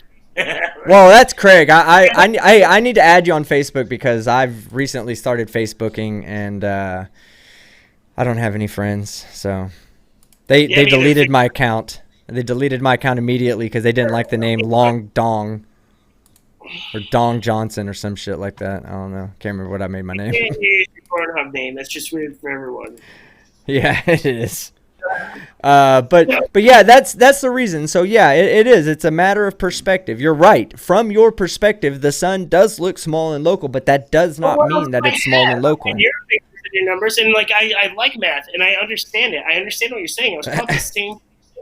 I was taught the same things. So when you're trying to like reteach me the shit I was taught, I'm like, yeah, I understand what you're saying. But like, okay. It's not 100%. So what is so you learned math like I did. What does SOHCAHTOA mean? Nope, no idea. SOHCAHTOA. Then how could you say that you're in a position? Hold on. How could you say that you're in a position to use the traversal of Venus across the face of the sun as a way to determine whether the sun and Venus and all that is small and local or large and far away when you can't even tell me what the trigonometric functions are that are associated with SOHCAHTOA? Understand triangles. Yeah, I never went that far. I was lazy. I was a lazy fucking math student. It's always my best subject. As soon as I could, no, I was fucking lazy because you have to work to be good. And as soon as I could do like what I needed to get out of college level, I stopped. Like I did everything. I don't know. I was lazy math student. So I'm not gonna lie. And that's why my remedial math degree makes sense. And it was just taken away from me because I don't know remedial math anymore either. Well, I mean, yeah, this is beyond remedial math. This is, Yeah, I mean, it's going to be high school math, but at the same time, it's a well understood math. But it's well understood is what I'm saying. It's like we don't, like there's no need for us to speculate on the trigonometry. We know trigonometry. So if we can make an observation and we can turn around and use trigonometry to explain that observation or to derive a distance or some kind of mathematical formula or anything based on this, it's nothing new to us. We're not like. Well, I get that. Here's the thing, though. Math is not a math. I strongly believe math is not science. Science is science. Math is a language, and you make the language say what you want. Is that wrong? I think math is the universal language. Yeah, no, that's wrong. That's 100% wrong. That's 100% wrong. 1 + 1 is not something that you and I can argue over. 1 + 1 = 2, whether you believe it. Well, look, if you think hold on. If you think 1 + 1 = 3, and I think 1 + 1 = 1, then we're both fucking wrong, no matter what we both believe. Math is not a. Go ahead. Language. Go ahead. Mike. It's still language, and you're speaking the same language. Like that, math is the language as much as you hate to admit it. I would say that math. Well, yeah, math is the language of science. Yeah. So yeah, to explain it in those terms, sure, but it's a language because it can say what you want it to, and you can adjust the numbers. And you easily can. It can though. No. Michael, you cannot adjust the numbers to. Use the transit of Venus to get anything other than 93 million miles for the sun. Okay, yeah, I'm missing a video right now. There's something I know that's not true. Give me a second. No, it is true. I wish I would have known. I wish I would have known this was going to be the argument tonight. Now, if I ever talk to you guys again. I'm sure we'll have you back on, Mike, man. Mike, I honestly like having you on. Just like one of the super chats came in. They think you're a Poe, but they actually enjoy watching you. I still do think you're a Poe, but fight. I'm going to tell you, fight is convinced you're not. The only reason you're here is because he thinks he's convinced you're not a Poe. Because I don't host Poes. I will if they're really fucking good, and they're entertaining. You are entertaining, but I don't. I think you're a Poe, and Fight the Flat Earth is convinced you're not. So I'm trying to give you the benefit of the doubt that you are. With the things that he says on Facebook. Yeah, that's what you said. With the things he says on Facebook, he's actually, you believe that he's not a Poe, and that's cool. You know, like I would rather you be. Go ahead. I have an acquaintance who's an actual Poe, and he looks just like Edgar Allan. It's very strange, and I've been seeing these Poe signs all around my city, which is weird because he's a weird dude. He's kind of from the southeast, Baltimore. Okay. So I don't know this. I don't know what the fuck you're talking about when you're talking about Poe, by the way. Well, just somebody that doesn't really believe in what they're saying. They're saying it for shock value or for entertainment value or for whatever. Look, I like the fact that we're all entertaining, but I'd prefer you either be true in your beliefs and. You've been consistent. I don't think that you've been inconsistent talking with us, but at the same time, some of the stuff you're saying is technically right, but it almost seems as if you're intentionally misrepresenting it just so that you don't have to say, so you can say I acknowledge this, but I also acknowledge that it doesn't support what it actually supports. And it just dumbfounds me. Like, you say that the distance over squared law says that we shouldn't be able to see the sun. Why? Where in the distance over squared law does it say that anything should drop to 0? If we use r squared or d squared, no matter what, even if we make it infinitely far away, it's not going to drop off to 0. It'll just drop off to completely smaller and smaller and smaller amounts. Like a grain of sand of specters. What's I don't know. that? Yeah, I don't know. I'll be honest, I don't know shit. This is fun to talk about. I think it's weird that people either shut out when we talk about shit like this. Either they like completely or they engage. So I'm happy to be engaged because most people like fucking tune out. And this shit is interesting, man. Like people just accept things as fact. Like I was taught this, it's fact, but everything should be questioned. Yes. Oh my god, this is too much. There you go. Jesus. Hold on. Yeah, start it over. There we go. We gotta have it start. Look, people want to see it, Mike. People want to see it, Mike. Come on, show us the degree. Show us that advanced mathematics degree that you have, that you had sitting on the wall that you took down. What? I told you I was. Are you? Is this some kind of like social experiment that you're running for like a PhD or something? Like you just want to teach? Hey, I would be more supportive of that if I found out that you were actually doing all this for a PhD study regarding the social anxiety of becoming a flat earther, or some of the social like I'm being legit. Like that's a study that somebody could write out there because there's a lot. That's fucking Irish Demon right there. That's Irish Demon. I know that fucker right there. Look, he's licking. He doesn't even look like he. None of these people, man, get to my fucking picture. My goddamn picture. I lick windows. Send me your one again. I don't know where your one is. Oh my god. No, I'm playing mine. Hold on. I lick windows and I do it because I'm good at it. Let me, oh my god, I'm gonna have to go and fucking find it. It's gonna be so far back. So show us that degree, Michael. Come on, Michael, we want to see the degree. Just Control F window lick. Control F. It's a fucking philosophy degree, man. I majored in philosophy. I want to go to law school, and then it was the time of the most unemployed fucking lawyers in the country, and I'm not very smart. If you're getting a philosophical degree, it doesn't mean you're stupid. It means you're actually going to have to put in some work to get it. But I could see you having a philosophical degree and approaching this from a philosophical standpoint, where, you know... Here's my favorite one. That's a fucking window... Oh, Windows. Lick Windows. They're licking Windows. He loves Bill Gates. I'm excited for his facts, man. Although... yeah. Michael, there was even a lady nice enough. May the 20th, possibly. Yeah, May the 20th. May the 20th. Yeah, let me go back and look. So Michael, there was even a lady nice enough to be recorded licking a window. Would you like to see the video of the lady licking the window for you? You guys have the best fans. All right, team. I love them. Put me up full screen a sec. I'm just going to show him the video of a lady licking a window. Right, okay, one sec. Here we go. You ready, Michael? This was a lady licking a window just for you. Bro, who missed Sunday dinner? Hey, mute it. Hey, Vice purchased that clip, so let me play it inside of the smaller window. But there you go. I don't want to. There you go. Yeah. Did she get kicked out for not wearing a mask? No, she just went crazy because she was drunk outside of a bar. But go ahead and play the clip. Let him see her fucking ramming her head into the window. That shit's fucking hilarious. Man, how can Vice purchase a clip that's already all over the internet? I don't know, but I got hit with a copyright content claim for that, so I don't want you to or it to happen. Oofed. I'm sorry. I need to watch. Found it. Slow motion. Here we go. Watch this in slow motion. Ready? Watch this. The bounce back once she hits the glass. Oofed.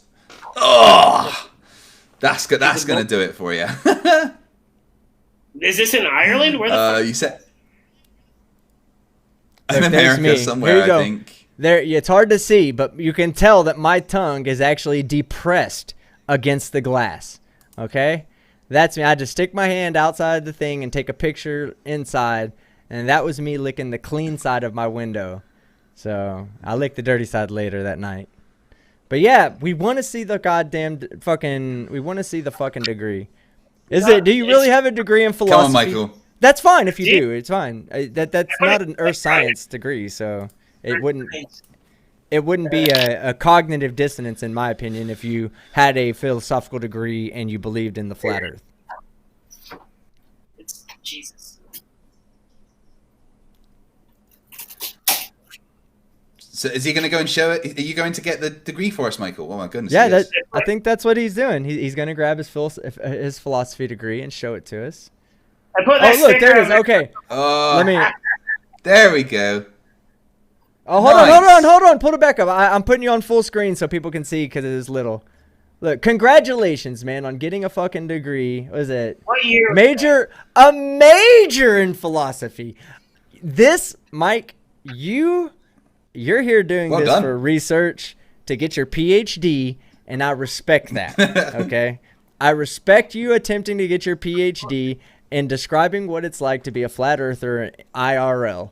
Because it's got to be hard to be a flat earther in real life. It's got to be really mentally. I fucking enjoy it. Like, first of all, no one really can fucking. No one has no one's fucking thought about this. No one's fucking thought about it. They're on your side. This is what we were all taught. We were all taught the same lies. We were taught the same shit. So no one really has an opinion. So it's very interesting to see what people think about this topic.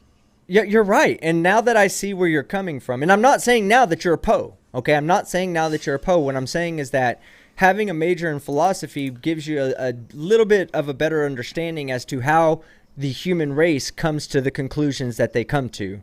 You know, the philosophical understanding of going from getting what you believe to be evidence to support a certain conclusion and coming to that conclusion given the evidence. So understanding it from a philosophical point of view, it makes a lot more sense that you are making the statements and the comments that you're making regarding earth science, you know, because you're approaching it from a philosophical point of view.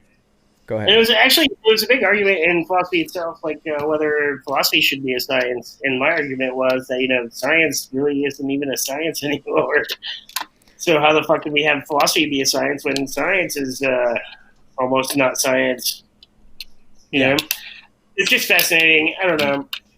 And I think that I encourage a conversation, and I don't like when people try to shut it down or try to you're fucking wrong, shut up. This should be a conversation people are having, not just I'm gonna kill you because it's like the lady that wanted to kill me because I didn't have a mask, and she just wanted to kill me for being selfish.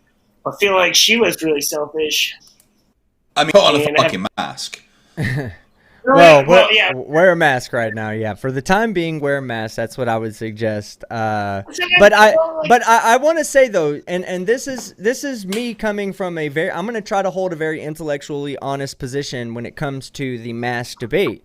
Because there's a lot of people out there that are virtue signaling right now. There's a lot of people out there that are looking for the confrontation and literally attacking people who, let's say somebody takes off a mask to fucking have a meal. You have so many people out there wanting to become famous off of exposing a Karen that they're pulling out their phone and they're causing problems with people who are not actually violating any mask laws or mandates or anything like that. They're just being told, you have to wear it, but when you're eating, there's no way to eat your fucking food and wear a mask or drink a drink and wear a mask. So, people obviously have to take it off at some times. And then like I said, the Karens, the people, the anti-maskers they want to be famous too. They want to show how much they stand up for their rights and they do this and that.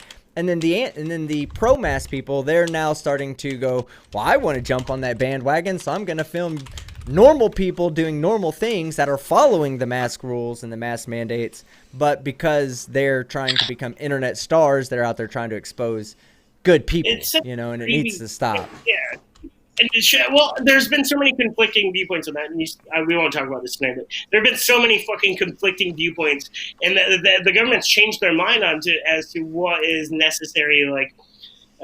They've also changed their mind on how COVID survived. Well, it mutates. So to survive temperatures. Well, there's no ways. So mutations can occur across a broad spectrum. So you can have a mutation that occurs that actually turns the lethality of the virus down, but it increases the ability to spread and become more infectious. So while you might say, oh, look, COVID's dying down. Well, really, it's not dying down. It's just becoming more transmissible. So when it becomes more transmissible, a lot of times it might lose, the energy that it uses to become more transmissible might be taken away from its ability to truly harm its host. So to be as deadly. Yeah, I mean, it makes more sense for a virus to transmit rather than kill its host. Because if you kill its host, then it can't transmit. So most viruses tend to mutate towards a state where they are extremely transmissible, but they're not that deadly. Somewhat like the common flu that has rounds every year with different mutations. Most people aren't going to die from it. A very low death rate, but the transmission rate for it can be extremely high, and it transmits very easily. That's because for the virus, that makes more sense. There's more chance of the virus to continue its genetic diversity and carry on its genes if it's in a host that's more likely to live. However, I was reading a study from some German virologists who have been studying the mutations of COVID, and it doesn't necessarily seem to be following this path that you would expect. In fact, with the second one that they're seeing at the moment, it appears to be more deadly than it was before. But I mean, we still don't fully understand COVID. That's why it was called the novel coronavirus, because it's not something that we've had infect humans before. This particular type of coronavirus, we still don't know a lot about how this virus is going to mutate. We cannot make a mathematical model because we don't understand enough about it. So who knows? I feel that way about Earth. Well, we know about Earth. That's fine. Yeah, we've had that for a few billion years. So philosophically speaking, why would you go against the idea that the Earth is a globe and stick to it being flat? Coming from a philosophical point of view, not from a empirical point of view. It's all empirical. I don't know. Well, I mean, so the reason I chose the flatter side, it's like they're not really making excuses; they're making observations, and I feel like the other side. Well, okay, so you said you chose. Being that it's a choice means that it's not an empirical. Your choice is not based on empiricism. Your choice is based completely on personal reasons. Not reasons that I could possibly not relate to. So I couldn't come to the same conclusion that you do based on your reasoning for coming to the conclusion that the Earth is flat. Where my reasoning, you could easily confirm the reasons that I have for believing that the Earth is a globe and not flat. You could do that on your own too. Yeah, but I mean, like if I wanted to believe it, it's just it's not adding up. There are things that are not adding up. I know you guys believe. Like what? Literally everything, and it does come down to empiricism. It's sense experience, like. Well, if it's empiricism, then it's not a choice, right? So, like, if it's empiricism, let's say that I make a prediction of I say I want to take 3 data points of a satellite in the sky, right, or of an object in the sky, and I say if it's flat, these are the data points I should get. If it's a globe, these are the data points I should get. These are the readings I should get. I go out and I take the readings. And they point to the flat Earth. Well, I would then be inclined to believe that the Earth is flat because the empirical results that I'm getting suggest that the Earth is flat and exclude the Earth from being a globe. It has nothing to do with choice. I mean, I can choose to be cognitive dissonant. I can choose to say, I see that the evidence points towards flat, but I choose to believe that it's a globe regardless of what the evidence suggests to me. Or I can just go with the empirical approach and say, the data suggests that the Earth is not a globe, therefore the Earth is not a globe. The data suggests the Earth is not flat, therefore the Earth is not flat. That is the empirical approach. Well, the data that I agree, you have to grant the premise, but like the data that like I feel is accurate says the Earth is not a globe. Well, what data would that be? That's what we're trying to get at. We need the data for us because here's the thing: when it's not a choice, when it's based on empiricism, you and I can easily come to the same conclusion. If it's based on choice, then we can both have the same empirical data, and you can choose to believe in one thing, and I can choose to believe in another. You guys have had 500 years to practice this bullshit, by the way. You've had 6,000. You've had 6,000. Dude, is that Babylon? Hey, it was flat first, right? Like everybody believed it was flat first. So It's a you've realm. had since the beginning. You've had know since the something. beginning of humankind to give us evidence to support that the Earth is flat. And right now, the only evidence that anybody can give to support that the Earth is flat is we see further than we should, not taking into account refraction, not taking. Right to the eye level. Water always finds its level. There's no experiment where water conforms to the exterior of a shape. Like it's just not how it Yeah, goes. and within the gravitational I field of don't the believe Earth, that. sure. Equilibrium. There is no gravity. Is a stupid fucking theory. There's Okay. a density equilibrium, which explains smoke All right. and why things float in the fucking water. It's a density So- equilibrium. So are you going so- to disprove that density equilibrium? Yeah, give me 1 second. Give me 1 second. Yes. I'm about to show you real That's quick because easy. I did not realize this until the other day when we had another flat earther on and she pointed this out and I was like, oh shit, yeah, no fucking kidding, right? Give me 1 second to pull up a video for you.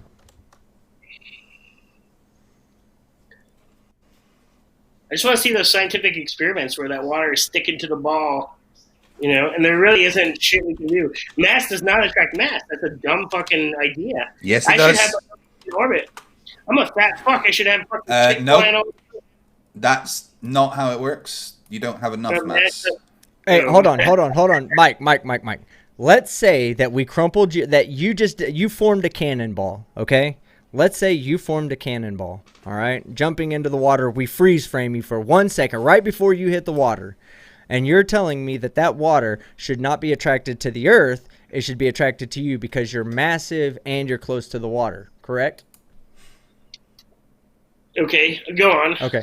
So when you form into a cannonball, you want to say that maybe your radius is a half a meter. So, Okay, so across 3 feet across like this, and then like this, 3 feet. Everything's back to normal. Okay, so we'll just say that your radius of the ball, we'll just make it 1 meter to make it easy. Okay, we'll say you're that big of a dude that it's 1 meter to make it easy. Now, let me ask you something. How much in kilograms do you weigh? 100? 100 kilograms? Would that be a fair I don't know the assessment? fucking metric system at all. I'm not lying about All that. right. Are you about 220? Okay. Are you about 220? Would you say Yeah. that? Okay, That's that's about true. 100. That's about 100 kilograms. Okay. So now what we do is we can easily take, hold on, we can easily go and do the calculations real quick. Let me get over to my calculator.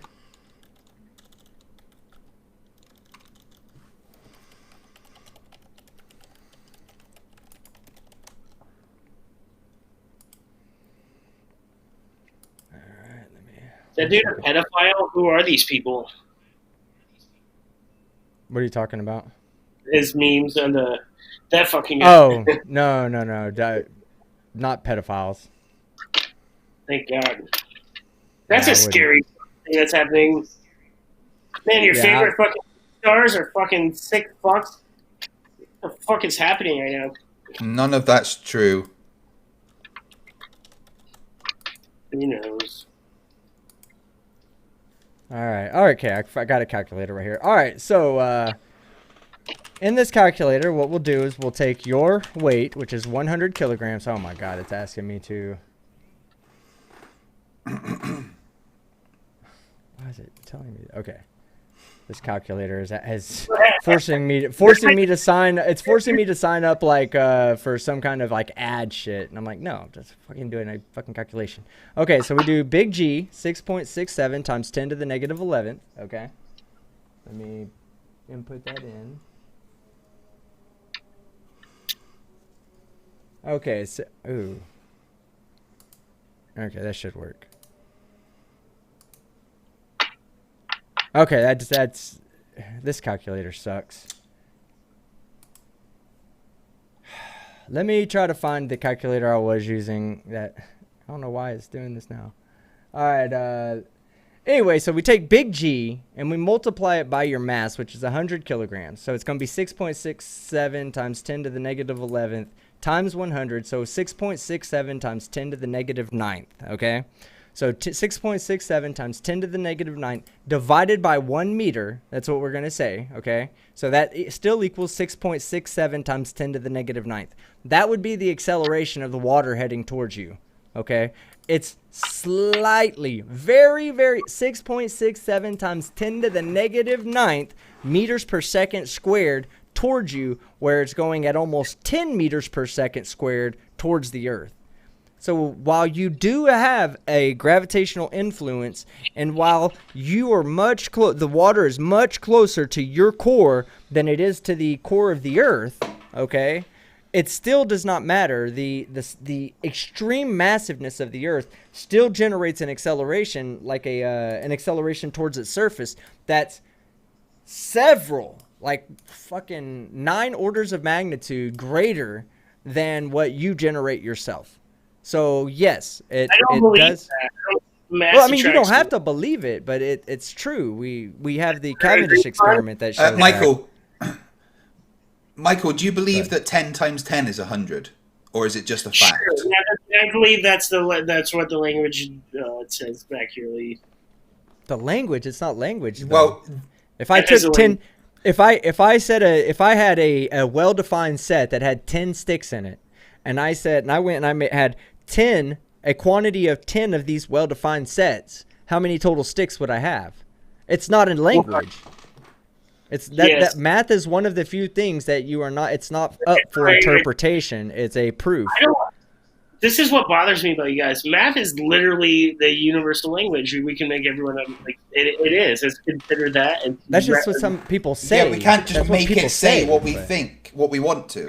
That's not how it works. We can't just make it say what we want. You can definitely you can definitely manipulate it to say what you want. That's absolutely true. Just like any language. Just like any language, you can manipulate to say what you want. So that stick, the stick experiment where you prove the Earth is a ball with a stick. Eratosthenes. Yeah, Eratosthenes. Yep. Philosopher. Well, there's like 2 measurements that could be accurate. It's either the sun is 93 million miles away, or the sun is 3,000 miles away. So, and either one of them could be correct. So it's like is that correct? Like either one of them. Yeah, for sure. Okay. So there's a scale. You just have to stick to the formula to some extent, but you can kind of distort the overall numbers. But as long as you stick to the formula, it'll make sense. Give me a second, Mike. Fight. Would you grab Slice Barkane's video, please, and have that ready? Because here's what I want to point this out, Mike. So.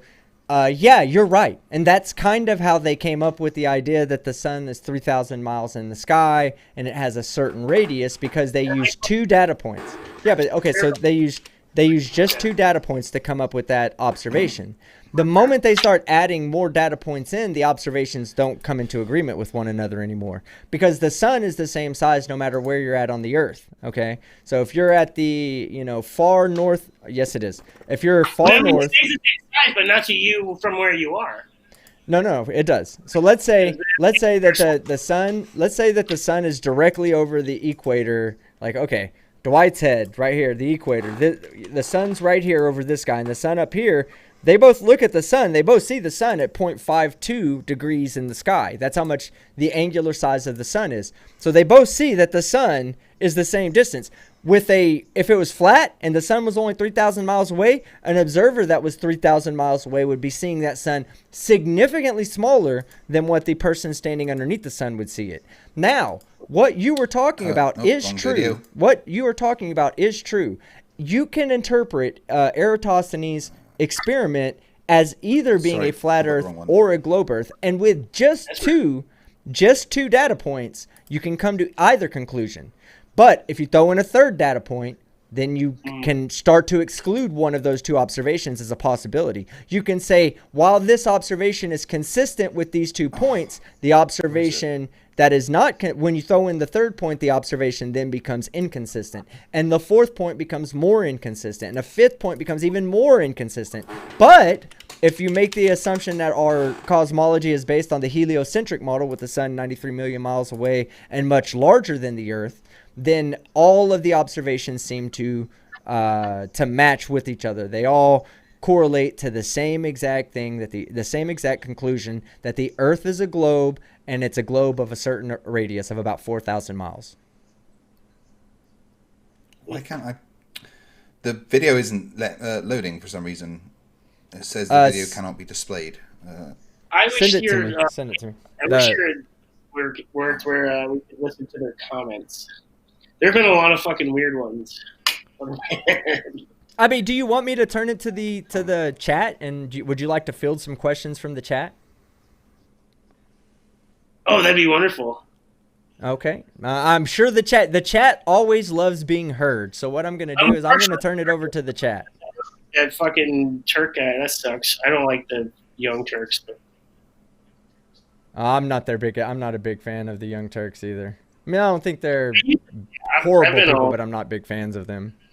Okay. Yeah, So here's what I'm going to do. Before I get to the Super Chats, and I'm going to read Super Chats out too. What I'll do is I'll read them between. I'll go one from the audience and then a Super Chat.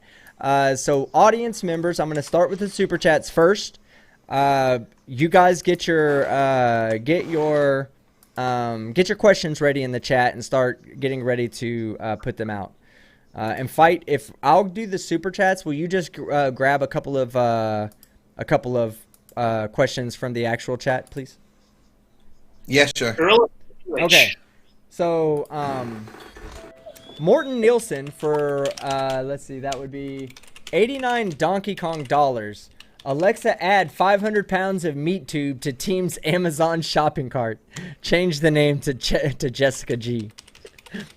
I told you, Morton, we'll have to definitely get an Alexa going so you guys can fucking harass me that way. Ilya Moon for $5. Blah, blah, blah. No curve. Blah, blah, blah. Do you have anything new to share, Michael, or are you just spouting the normal nonsense? Now I'm going to let you answer this one, Michael. Do you have anything new that you have not yet given to us as far as... it's my mindset going into this. I always feel like the burden of proof is on you, and I'm doing this selfishly, waiting for you to, like, bring me back. Not a problem. Not a problem. Hey, not a problem. Not a problem. Fight. I'm turning it over to you right this second because you have the video up, and this would be us supporting our claim. Okay, Mike, here you go. Yeah. So he did the Eratosthenes experiment, but instead of just the 2 points, he got 27 people all across the world on the September equinox in 2017. And when he got all of the data points, what he did was he mapped them onto both a flat plane and a globe, right? Now, as you can see, on the flat plane, it gives conflicting positions for where the sun is. None of these lines cross in the same place. But when you map that same data onto the globe, you get lines are almost perpendicular, exactly as we say it should be. And using those angles, you can calculate the circumference of the Earth. This is experimental, empirical evidence done by multiple people across the world. So there's no room for error. This is absolutely fucking fact. No, there's room for error. No, 100%. there's room for error. No. Hold on. There's room for error. But what we're saying is that the more data points that we have, the less room for error that we have as well. You know, like when you only have one data point, you can't tell, right? Like, let's think of it like this, Mike. We're standing. Hey, look, Mike. Check it out. We're standing. You and I are both standing underneath the sun. It's directly above our heads, right? Now, is the Earth flat or a globe? We cannot make that assumption either way. How far away is the sun? It's that way. We don't know. It's just that way. That's all we can say, right? Now, we take a second point, then we can go, okay, it could be a globe or it could be flat. Then we take a third point and we say, okay, well, it's not flat unless we're dealing with a certain margin of error where even with a flat Earth assumption, our data falls within the flat Earth assumption. But then when you add 20, 30, would you say it was earlier 27 data points, Fight? Is that how many? Yeah, 27. Okay. 27 data points then starts to close in your room for error. You know, how much are you really seeing it as one thing and believing it as one thing when it really could be the other? Well, the more data points you have, the less likely you fall into that category.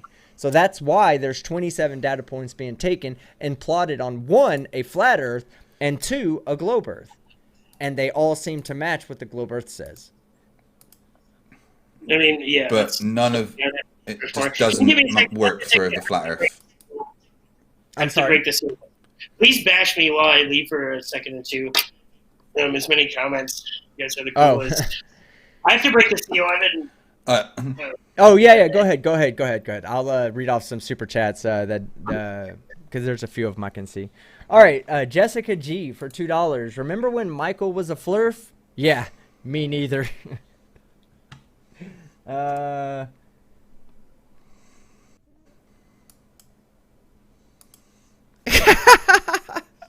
Oh my God, that last super chat. Did you see that?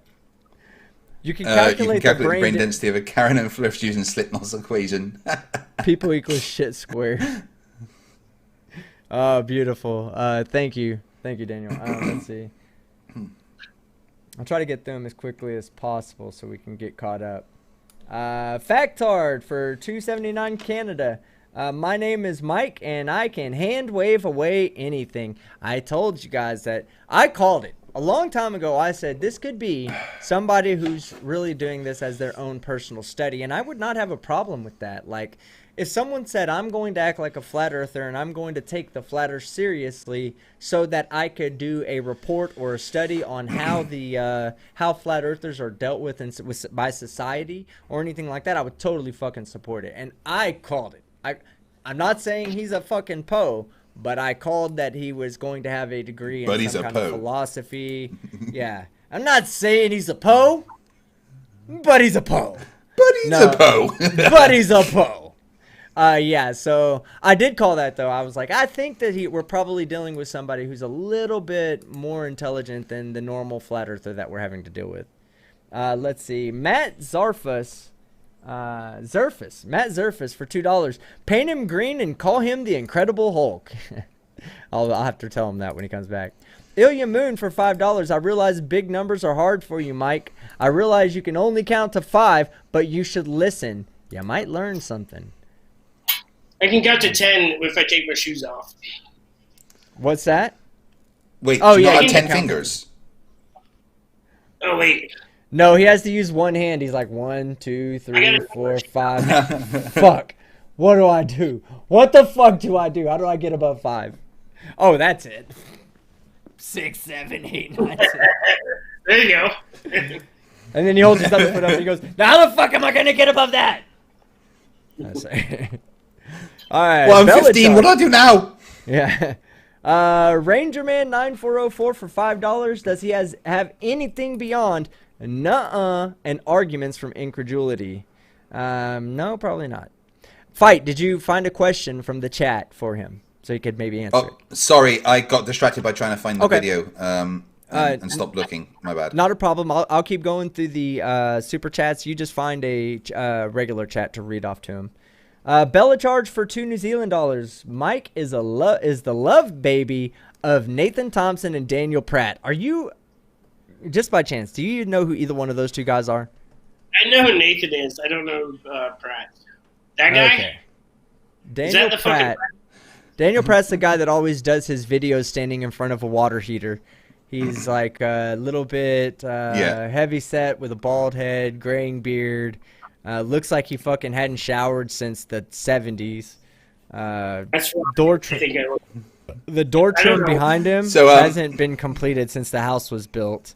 No. Not even sure that he actually pays rent or owns the house. He could be just squatting, and he's lived there for so long that just nobody wants to kick him out. Like, you could walk up and have like. I think he's like partly molded to that heater.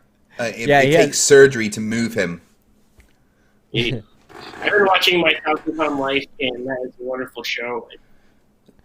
All right. So the chat wants to know, Michael, why is your clock wrong? I didn't even notice that. It's like 3 minutes fast. Yeah. But I don't know who noticed that, but it's 3 minutes. That was from the Mexican Bob asked that. You're all on steroids, Bob. Yuri says, Mike, why are you so dumb? That's my only question. Yeah, all right. Well, I guess it's like Gene Darwin. Well, like I said, Mike, hey, I called it out. Mike. I said you were smarter than the average. You were smarter than the average flat earther. Fair. Because I said, I think that I said that from the beginning that I thought you were doing this as some kind of study for yourself. you know, and I believe that you did have an education, and I wouldn't have a problem with that. I would not have a problem with that if that was your whole intention. But again, I would really hope that you really believe this, so that the craziness is actually legit. It's like a genuine crazy. Basic trigonometry for £2. One sec, team. Yeah. Let me just ask one more question from the chat. Yeah, sure. Benjamin Donaldson, Michael asks, how many squares of toilet paper can you get out of that philosophy degree? Less than 5. That's I don't. Okay. You know, That's not a lot. That's oh, that's pretty much the chat. Dude, don't listen to your teacher's kids. No, listen to your teachers, kids. Definitely do that. Basic trigonometry for £2.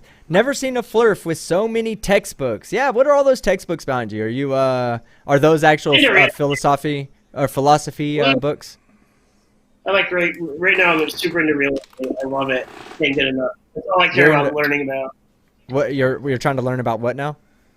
Real estate. Oh, real estate. Okay. Yeah. Real estate's good to get in right now. With a lot of people trying to get rid of property they own to kind of consolidate and get their cash in. It's a really good time to be buying and making good purchases for the future. So definitely get into real estate, man. That's something I'm really into talking about. That's like. Let me tell you something. Any one of those real estate books has an infinite amount of value more than Eric Dubé's 200 proofs that the Earth is not a spinning globe. So definitely read those real estate books for the audience out there. Basic trigonometry. This book right now. Go ahead. It's, Hard Times Create Strong Men by Stefan Arnio. This book is wonderful. It talks about why we're such pussies in America. It's Canadian, so it's even fucking weirder. Fair enough. Hey, fuck you, like, Mike. No, I'm American, dude. It sucks. Like, he's breaking my heart, but like, it's a good book. It's fucking good. It describes like why shit's happening. I don't know. Look it up. Hard Times Create Men. It's a fact. Like I said, any book that offers actual value to society is going to be worth more than any flat Earth book, any flat Earther could ever do. Any book. Michael, Chris Merritt and Dave. Chris Merritt and ahead. Dave. Michael asks, what is the school of philosophy that you're most interested in? I'm conflicted, man. I used to think I wanted to be a utilitarianism, and then like I'm not even sure if I care about the greater good anymore, and that's what breaks my heart. What, Stoic philosophy? Was it a specific philosophy? I kind of just went into it. Yeah, just what school of philosophy are you most interested in? Oh yeah, I mean, it's always something different. Like I don't know. I'm kind of all over the place. Depends on the week and reading. All right, Kevin Stewart for $5 The moon landing. They've landed on the moon multiple times. I think that was when we were talking about it earlier. Stringer News 1 for $2. 2 words. Sea lioning. Hold on. I was hearing the new. Right now, those new super chats are playing in my ear. I'm trying to get to the end of them so I can just turn on the volume so everybody can hear them. But Greater Than is saying that I should lay off Daniel Pratt and his fucking untrimmed door. No. Nah. Stringer News for $2. 2 words. Sea lioning. FTFE for £5. What up? I challenge at a man like me and at Craigimetry 1 to a live debate. What are they? Were they? No, both of them. Yeah, giving you a hard they time? both have been hanging in the chat. No, they're both in the chat, but both of them too afraid to actually step up for any live debate. Craig Emetry has been constantly going on about, there's so many holes in the globe story, blah blah blah. So I said, so tell me one hole in the globe, and he couldn't tell me one. He just, the whole thing's a hole. Well, tell me one thing that's a hole then, and he couldn't. And he won't step up to debate. I'm pretty sure he's one of Dell's fanboys. Oh, isn't it a shame that Dell's gone? Oh, Yeah, what are you Dell. gonna do? So Oh, I don't no. know. I still do. Do you know who Dell is? First off, Mike, he's the big like beef head that took a soccer ball, sprayed with water on it, and then spun it and was like, "Oh look, no!" Like he's The guy the one that sounds like that. Dell I'm sorry? from like smoked cigarettes in the shed. Yeah, Yeah. Shed Rage High. Yeah, that guy. His channel's gone. His channel's gone. Oh, no, apparently it's back. Yeah, that's what Conspiracy Cat said, that he has a habit of hiding his channel and then unhiding it when he's getting ready to take it in a different direction. So I don't know if maybe he's moving away from Flat Earth. No, apparently it's back. No, he's still talking about it. I don't know what's going on. He's got like 5 videos in the past day. Oh God, I have to go watch him. Jessica G for $2. Michael, the smiling gives you away. # pretender. Oh fuck, they're calling you out. Poe, that's what they're saying. Oh, and then the next one, Stringer News 1 for $2. $2. Poe confirmed. No flurf passes up a bad photo. Earl of Sandwich for $5. That's not beer. It's another colored lead paint diluted with COVID curing self-piss. Great for smoothing out the brain. I need to get Earl of Sandwich back on because him and I were talking about Electric Universe. Maybe one day we can bring you on, Mike, and you can have a discussion with not a Globe Earther, but an Electric Universe guy. So that way you two guys can argue about who's more wrong. Love you, Earl. Love you, Earl. That's great. I love that. Yeah, no, I would be more than happy to have people who have two different opinions than me arguing about which one of their opinions is more correct. That to me would be an interesting discussion because you're always hearing it from somebody that the majority of people believe in versus somebody who has a fringe belief. You never have two fringe beliefs arguing over which one of their fringe beliefs is the one that is more correct. I'm trying to find those fringe markets right now because these markets is saturated.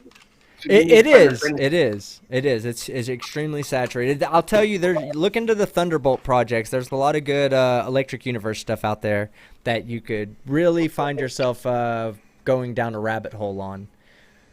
All right, JL Truth for $4.99. Over half an hour, and this guy has done nothing but deny. He doesn't understand the science. He desperately wants to be special. He has nothing.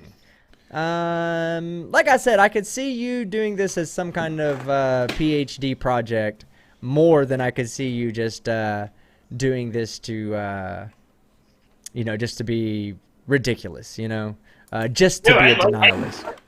I'm seriously searching for something, and I like talking to you guys, so thanks for having me on. Juhan Roderick says, what are your thoughts on meat tubes? Have we talked about the meat tube yet, Mike? No. The Taco Bell meat tube. You seem like you have a little bit of age on you. Are you above the age of 33? Yes. Okay, good deal. So you were alive at a time when Taco Bell wasn't necessarily the most healthy option in fast food. I mean, we all know it is now, right? We all know it is now. I didn't know that either. I assume it's the same fucking slop that, you need a diaper for. Exactly. Okay, so when I was younger, I'm one of those people that are really highly influenced by food experience, okay? So if I have a bad food experience, it will stay with me for the rest of my life. I ate. Listen to this. And this is a good example. I love Chick-fil-A chicken nuggets. Love them. I could eat 75 of them in one sitting. No questions asked. Don't even have to challenge myself to do it. I know I can do it. But one day I decided to try this new product they had, which was a grilled chicken nugget. And it wasn't grilled. It was just like, they did something to it that was unnatural. It was some kind of supernatural shit. I ate one, and I was like, nope, never doing that again. And I did not eat Chick-fil-A chicken nuggets for probably 5 or 6 years until recently when my son made me eat them because he was like, I want this. Let's just go. You'll like them. Get the fuck over it. So I went and I ate them, and they were great. But food experiences fuck my head up when they're bad.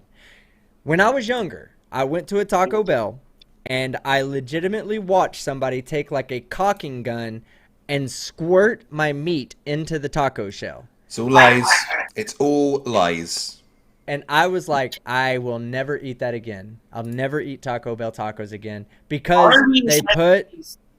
I'm sorry. Go ahead. Arby's is a fucking meat thing that comes in a liquid form. They put in the fridge. The meat tube exists. Yes, the meat tube exists. Yeah. Yes, I knew So it. fucked up. I don't care if I got to get a goddamn Definitely a flat Pope. earther.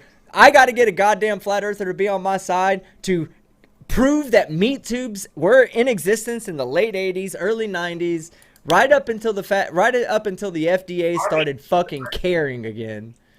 Yeah, there used to be meat in tubes, and they used that in the fast food industry. Confirmed. It blew my mind. Confirmed. Arby's was one of them. I really liked Arby's. I thought that was like, that's fancy. They wear collared shirts in there, and like, I thought Arby's was fancy. And then you see there's meat, liquid meat. Oh God, liquid meat. And did you see the KFC's coming back with liquid meat, right? Well, they already have liquid meat, but now they're going to use the liquid meat to 3D print their chicken nuggets. That's fucking crazy. I wonder what the Well, that's from culturing cells. All right, so Fight, do you have any questions from the audience before I continue on? No, there hasn't really been any more. Okay. And anybody has any questions from the audience, just be sure to leave it up there. Yeah, look at that. Although, Outlaw Jur is sharing the there's YouTube emoji. Good job. Way to support. No. Go ahead. Bass Kelly, Flat Earther is in the chat, and it's like, Globetards, how does the equinox on a bull work? 12-hour daylight, 12 hours nighttime. How on the tip of the ball, both top, bottom? Apart from the fact that really wasn't English, work on your sentence structures. The Earth has a tilt, you retard. Are you yelling at me? No, not you. I don't No, think there no, has Bass Kelly, dumbass That in was the somebody. chat. Yeah, that's somebody in the chat that's been following us around and lurking in our chat nonstop, which is fine. Thanks for showing up and supporting. Appreciate it. Leave that thumbs down and dislike as much as you'd like to. Isn't gonna bother me. JL Truth for $4.99, over half an hour. Oh wait, I just read that one. Ranger Man 9404, $5. Can someone send me a Flat Earth bingo card? I think I already missed bingo like 20 times over. We're gonna have to do that next time. I'll have a Flat Earth bingo going on next time around. Bella Charge for 2 New Zealand. Sorry, I'm listening to the chatbot lady in my head reading Stringer News' last chat. Bella Charge for 2 New Zealand dollars. Pretty sure Santa didn't give this guy a bike. Did Santa treat you wrong as a child, Mike? Did he just do you wrong? Are you even there? Your screen is black. Let me see. Mike, you with us? Yeah, it says he's still connected. It just says his microphone is turned off. Let's see. Stringer News 1 for $5. I've lived so far out of town that we had to have internet and cable TV trucked in. Yeah, and just so you know, let me show you guys. I want to show you all a picture of where I used to live, right? So you can see how fucking desolate this place is.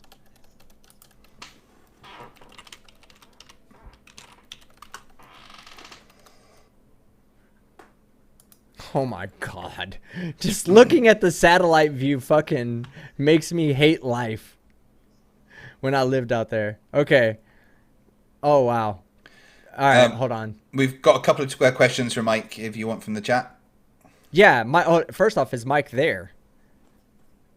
I saw him come back then. Mike, you there? Okay, well, while we Nope. wait, Yeah. hold on, let me Nope. pull up. Oh, there you are. Mike, right, you there? Yes. It's got a couple of Sorry. questions for you from the chat, Mike. Theoretic Okay. asks, explain near-wise the discovery prediction and it eventually being visible. I'm not sure what he means by that. It says, ask him to explain near-wise the discovery prediction and it eventually being visible. I would have to read that. I don't Theoretic, know you're what gonna, you're saying. yeah, you're gonna have to elaborate on that. Sorry.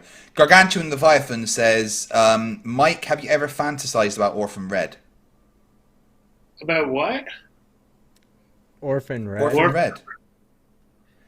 We call it Professor Funbags in these parts. I mean, other than whoever's mom, I don't fantasize. Andreas Eldritch says, "Do you have a photo of the flat Earth?" Some photos I've taken from my phone.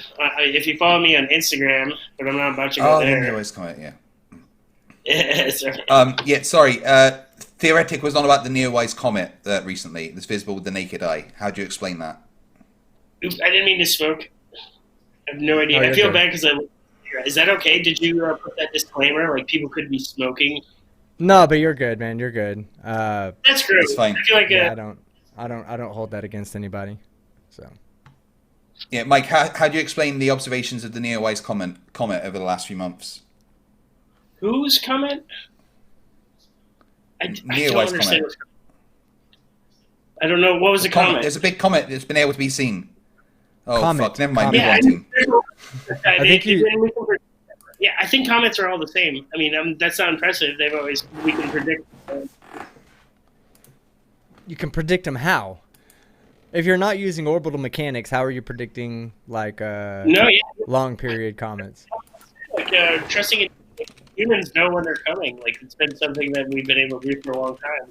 Like, how can we predict whether or not a comet is going to hit the Earth, or how close it's going to hit the Earth, what quadrant of the sky that we're going to be able to see it in? How can we predict all these things if orbital mechanics and our celestial geometry is wrong? The Earth, like people are waiting for the next asteroid to take out the human race. Is that it?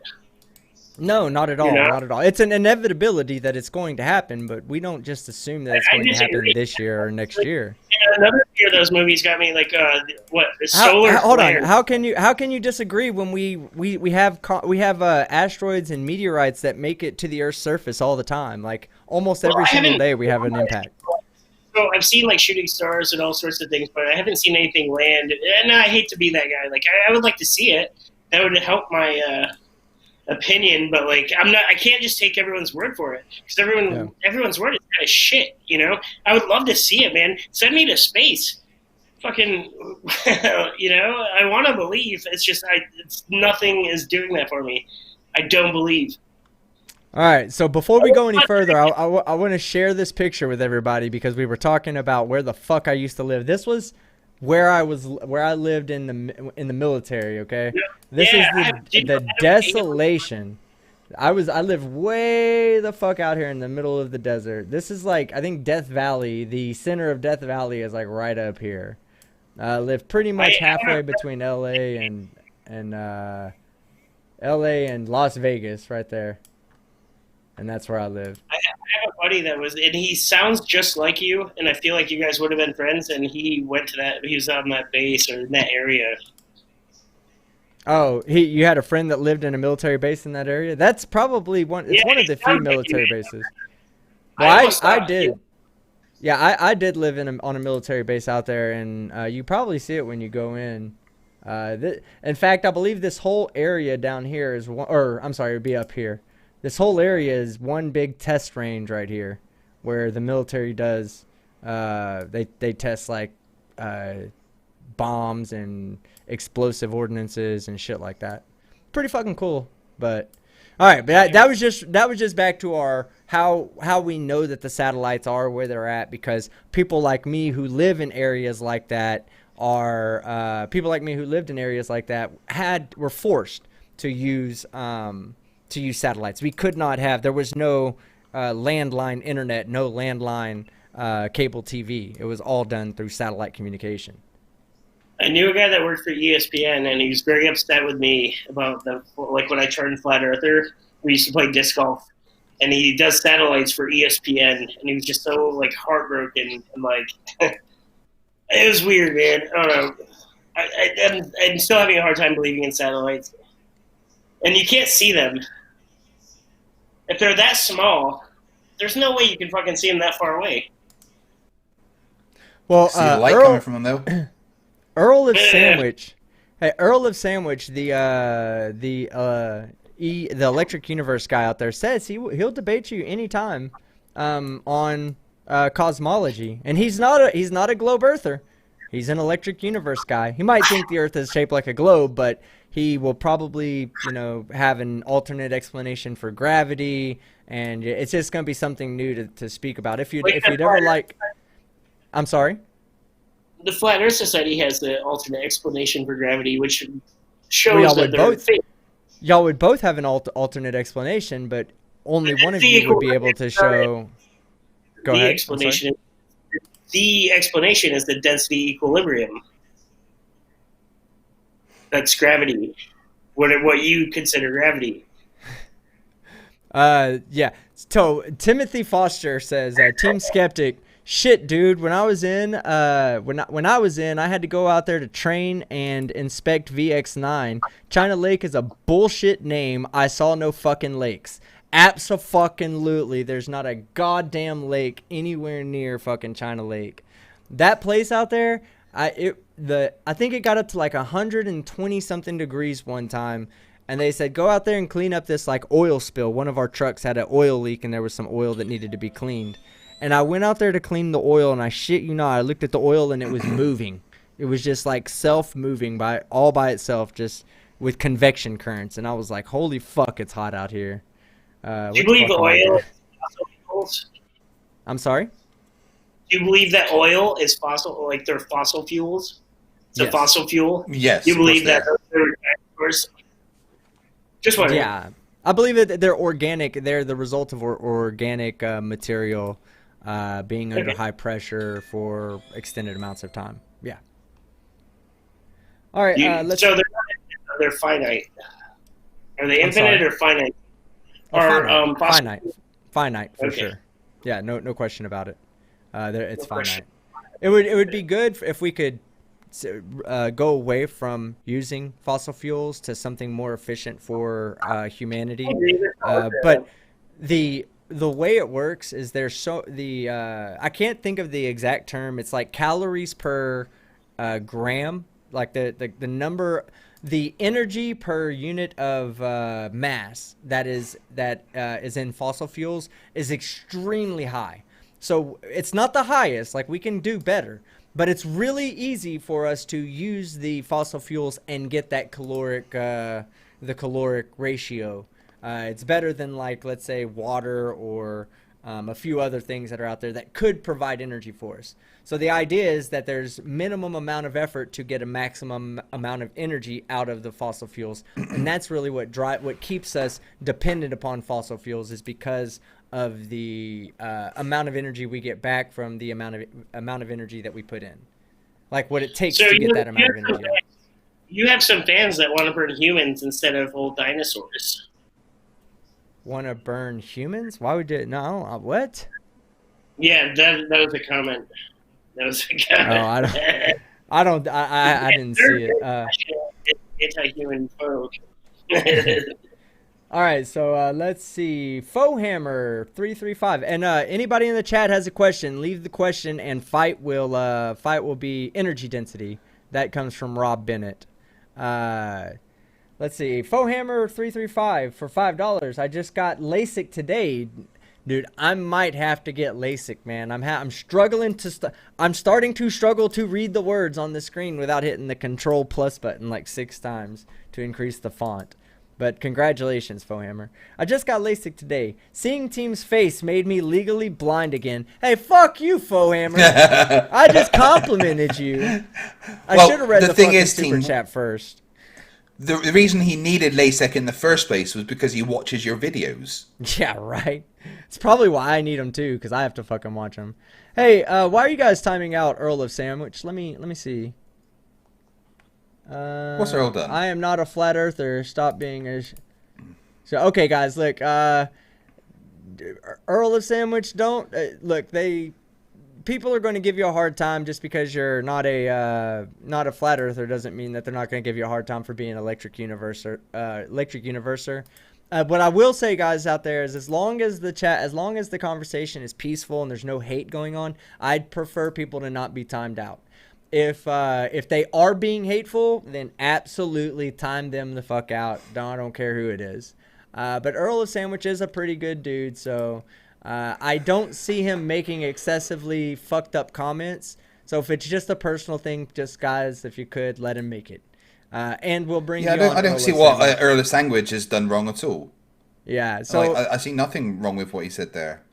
And Guys, sometimes please don't time out. moderation can be a bit tough sometimes, and I know you guys are doing it for me, and you're doing it because you believe that's what's best for the community. So I'm definitely not, getting on to you or saying you're in the wrong, but I do prefer I am a freedom of speech advocate. So I would prefer, as long as it's not hate speech, like blatant hate speech, just let whoever it is make it. But thank you though. Thank you so much for looking out, Mandelbrot. Thank you for looking out for the channel, and also I think, let's see who else timed him out. Voden Toad. Thank you for looking out for the channel, and as well, Glass Monster. Thank you for looking out for the channel. I do appreciate it, guys. All right, and let's see. You can end this with me anytime. I'm so happy to be here. You guys are the best.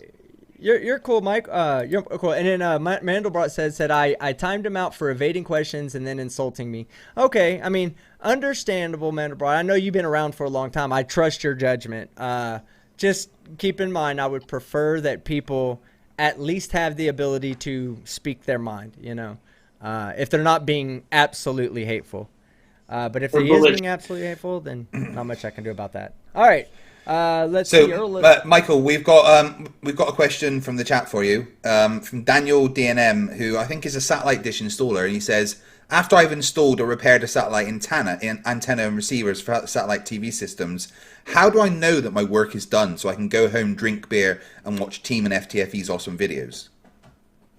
Well, as long as the parabolic reflection is accurate. Do you want to elaborate on that? You turn the TV on. I don't know. I've installed satellites, but most of the satellites installed are on the ground, and then you point them up. Yeah. Okay. Yeah, but they all have to point to the same point in the sky. Yeah, they all have to aim at the same object. So, now I do want to say, Voden Toad says, I timed him out for anti-Semitic rhetoric. Absolutely. If there's any anti-Semitic rhetoric or any kind of like school shooter rhetoric or Challenger didn't happen rhetoric, all that talk, immediately cut it out. Don't need it. Don't want it on my channel. So if that was the case, Voden Toad, Mandelbrot said, Glass Monster, totally, that's understandable. And if that was the case, Earl of Sandwich, I'd appreciate it if we didn't have anti-Semitic comments or anything similar to that. Anti-Holocaust. I'm sorry? Someone asked if I was dropped on my head or drug abuse. I'm not into drugs, and I don't know what happened when I was a child. So dropping on the head is a legit possibility. Cool. Earl of Sandwich. Earl of Sandwich for $2. How come I can't reflect a laser off the dome? This is a pretty good question. Do you believe that the Earth is encased in a glass dome? We don't know what the encasement is. What is the Van Allen radiation belt that penetrate? That's electrically charged particles trapped by the Earth's magnetic field. Yeah. Well, I mean, that's their firmament. Well, okay, so the argument that a lot of flat means earthers expanse. Yeah, so the argument that a lot of flat earthers have is that you can't get to space because there's a physical barrier between us on Earth and the space. So if there's a physical barrier, then what we should be able to do is take a radar or a radio signal and shoot it that way, and then time how long it takes back to come back to us. Because if it's a physical barrier, there will be a reflection. So we can time that, we can use the amount of time it takes, and then we can use that time and calculate how far away that object is when we send a signal to it. Yeah, I just feel like the creator could outsmart us all. The what now? The creator. I feel like, yeah. Okay. Well, if you have to, again, exactly, from an empiricist point of view, like we're more empirically driven. From an empiricist point of view, I would say, well, where's your evidence to support that there is a God to make this happen? We don't need a God in our explanation. We can completely explain it with just the simple mass of the sun, the mass of the earth, and a trajectory that we're currently on. Everything after that is all explained by known physics, the known laws of physics, and accepted laws of physics.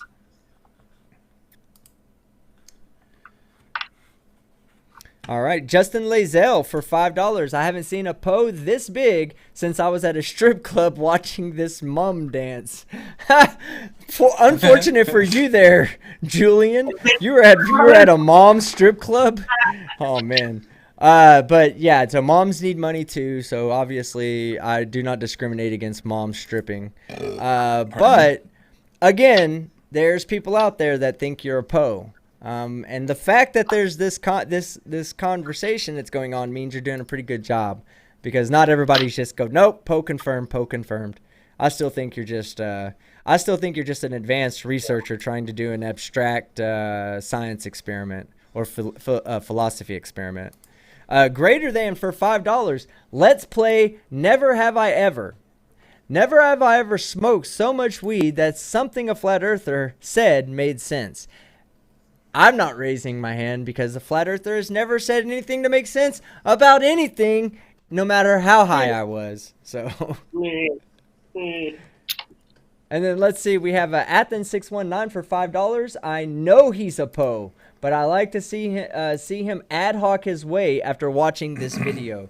Give me 1 second to pull the video up for you, and let's see what the video has to say. Oh, yeah. This is the garlic bread going to space. All right. I'm going to put this on full screen, and I'm just going to let it play in the background. And you can watch it while it plays. And we know, and then the same Yeah, thing we with do. the You're sun. right. Right. But, okay, so... I mean, we know how optics work. You don't. When we talk, let's think about this. I want to talk to you about this because you brought up a good point, and it's really something that a flat earther or anybody sitting on the fence can really use to their advantage when coming up with a conclusion about how far away the sun is. If I was to take a ball inside of this hallway that you're talking about, and I walk down to the end of the hallway, the ball changes in size. It gets smaller as I get further away. Okay. Now, well, hold on. No, I'm not even talking about it disappearing at this point. I'm just saying as it goes further away, it reduces in size. Now, think of a mountain that is miles away, right? So those mountains that are miles away, even though I'm driving maybe 60 miles an hour, even though I'm getting further away from those mountains, the angular size that they're changing is different because they're already further away. I'm changing my distance to the mountain by a relatively small amount, whereas with the ball going down the hallway, you might be doubling the distance just by moving the ball from one end of the hallway to the other.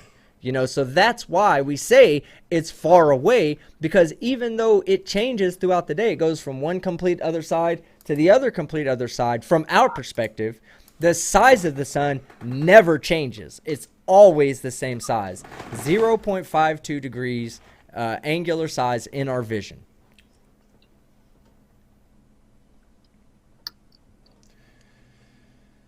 Okay. End of story. Yeah. Absinthe. I think we for won, team.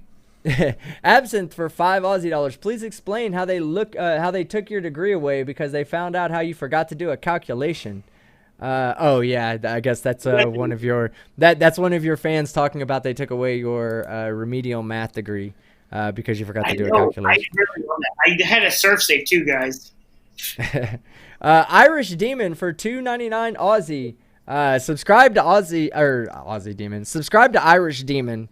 If you haven't done so already. Sorry, I heard the new super chat from Broman Legion, who's another good content creator. We'll get to you in a second, brother.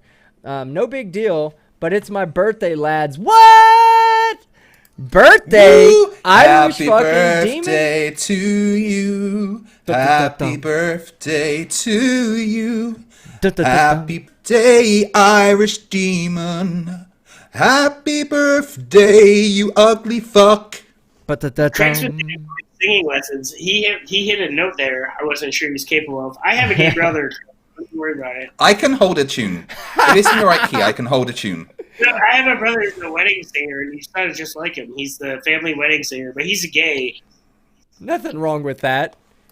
Fight has man boobs. Fight has man boobs. Triple. I've worked on them. Double D's. So, But yes, happy birthday, Irish Demon. If you haven't subbed to Irish Demon, go fucking sub now. It's his birthday, goddammit. All right, Julian Lizell for $4.99, £4.99. I've seen more convincing pilots or plots in his mom's adult movie film career than his flat Earth beliefs. Ooh, Rose. Have you seen my mother? The fact that you're like, yeah, say what you will. That's fun. Bella charge for $5 New Zealand dollars. Everybody, for those of y'all that don't know, me and Bella have been playing the shit out of some Call of Duty in the middle of the night. It's pretty fun. Go watch. If you're a mod in my chat, share the link to my Team Skeptic After Dark channel. I'm almost at 1,000 subscribers. Once I hit 1,000 subscribers, I'll just need 4,000 watch hours, but then I can be monetized on that channel as well. Thank you, everybody who has subscribed. But yeah, Bella charge says, with density... will density explain why rivers get deeper? Water has less density than solid rock. How would the rock not be eroded without a downwards force? Do you understand what he's saying there, Mike? Yeah, I heard what he said. And we call it the jump to conclusions mat. And it's a mat. Wait, hold on. With conclusions on it, you can jump to. Team, sorry to interrupt. I was just trying to log into my bank for a second, right? And it's giving me a captcha thing. You know, click here to say you're not a robot. So I clicked on it and it said incorrect. Try again. Okay. Am I a robot? Yes. I've been saying for a long time you're a robot. Just change your batteries. Or spoof your hardware. Spoof your hardware so that way they don't know your actual unit number and shit, and then you'll be able to relog. What do you back mean in. incorrect? Try again. Ranger Man. I've never had that from a capture. For $5 at Flat Earth Michael, are you aware of how much math was used to design the electronics you're using just to be on this live stream? I don't like Steve Jobs, and if you're trying to relate all of this to Steve Jobs, I don't. Steve Jobs. No, there are a lot of people. I'm trying to get them on here first. Okay, so the software we're using was developed by some Australians, so it's not Steve Jobs. But they still use math. They still use math, algorithms, exponential fucking equations. I get it. Yeah, so you're using technology that debunks you to say that the Earth is flat. That's the dumbest fucking unfounded fucking self-serving garbage I've ever fucking heard. That bitch licks windows. No. It's a fact. It's a fact. No, yeah, it's a fact. It's a fact. You're using math. What's what now? What's a fact? That we're using math right now to communicate with each other. Sure. So I don't understand how. Well, because everything you do is converted to ones and zeros, and then it's run through logic gates. Okay, It's all mathematical logic is what it all comes down to, and you're using that to communicate with us right now. You're using electronic signals that took your voice that was a sound wave and converted it into an electronic signal, converted that into ones and zeros, transferring that constantly over the internet and receiving it, decoding it, and displaying it. All done by math. Sweet. Not math. Math. Yeah. Earl of Sandwich for $5. Somebody should seriously call that college and explain what's happening here with one of their trained masters. They stole his money. I'm not into all that. I love Earl Sandwich. What the fuck? But at the same time, being that's a philosophical degree or philosophy degree, it really wouldn't matter. If he had a physics degree, they might have something to say about it.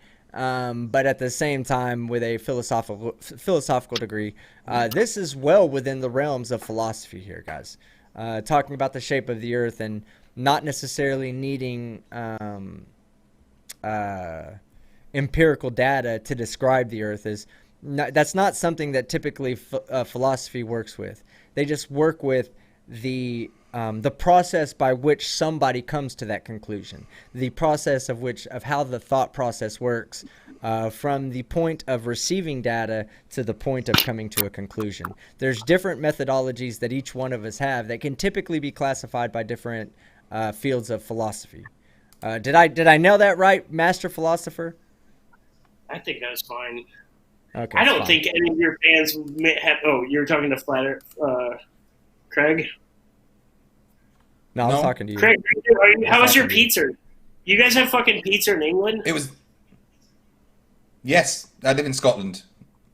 That's Oh. England. South England. And it's a legal requirement. If you have pizza in Scotland, it has to be 47% haggis, otherwise it can't be classed as pizza. We talked about What this, is- Mike. Pineapple on pizza or no pineapple on pizza? I'm not into it. I'm not hating it. Tomato is technically a fruit, but I'm not into it. It's not good. Not good. I I know don't people like are going to that. fucking yell at me from the chat, but I don't care. I tried it live. It's not good. Not into All right. it. All right, so Daniel, DNM says for 50 Nokia dollars, you can calculate the brain density of a Karen and Flurf using Slipknot's equation, people equals shit squared. Yeah, I've been doing a lot of If you listen Karen to videos. Slipknot, I'm pretty sure you fit that fucking bill.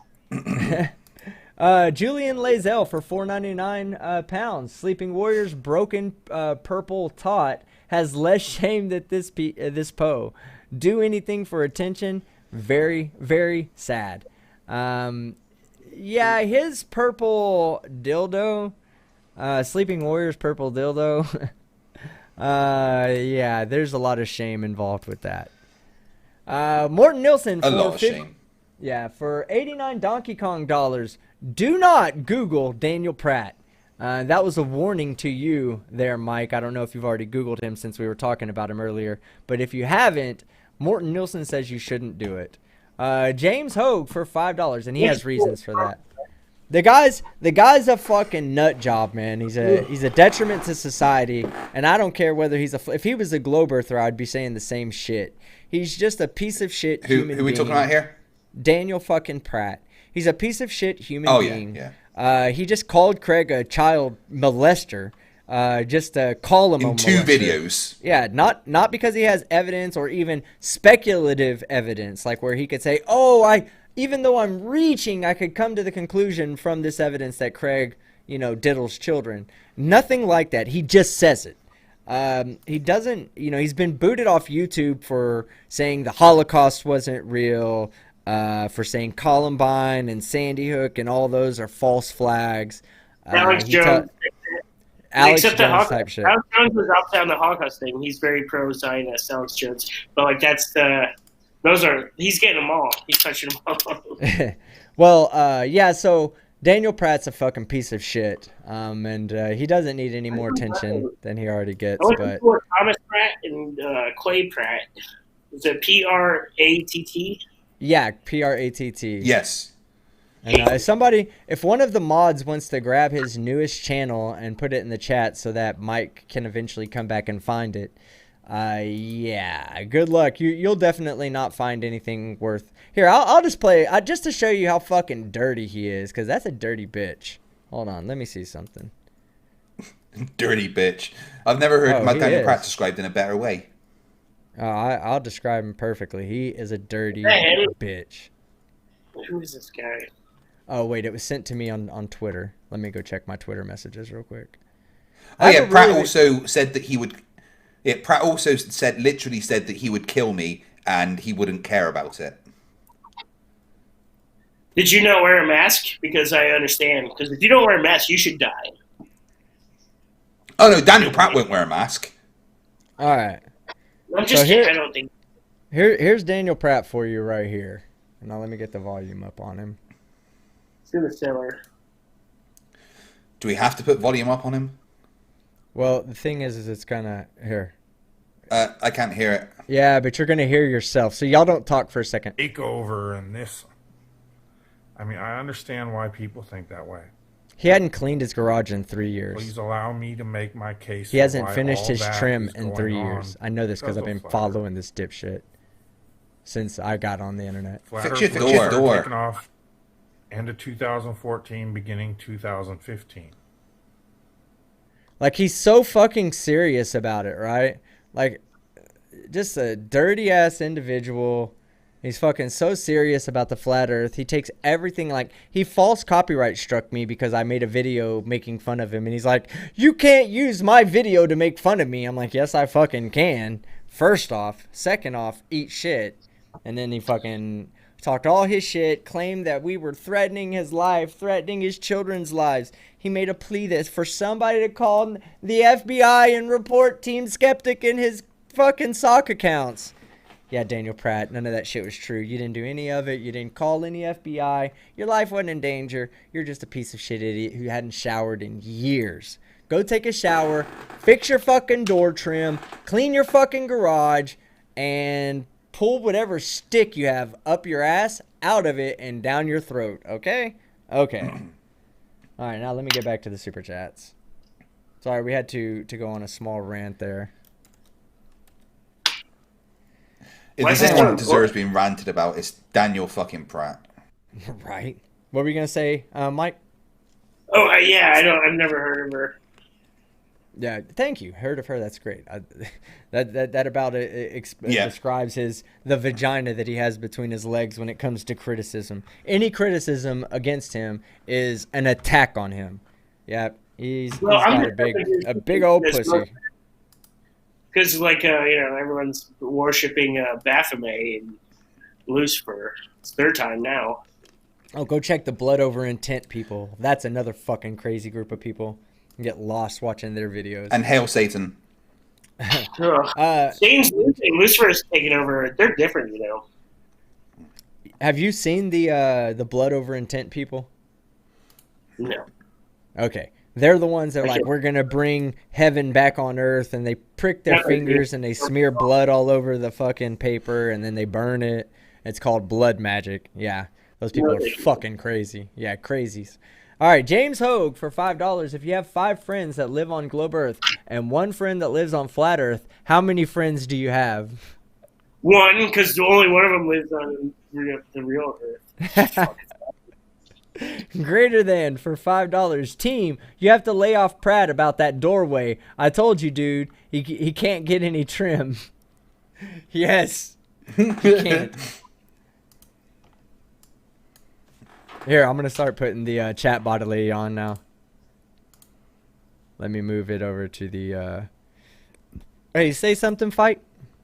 Oh, I saw you. Never mind. Okay. Something. I gotta get it on the right. I gotta move the chatbot lady. When the chatbot lady talks again, I'll move her. Oh wait, I don't know what I did to move her to begin with. Holy shit.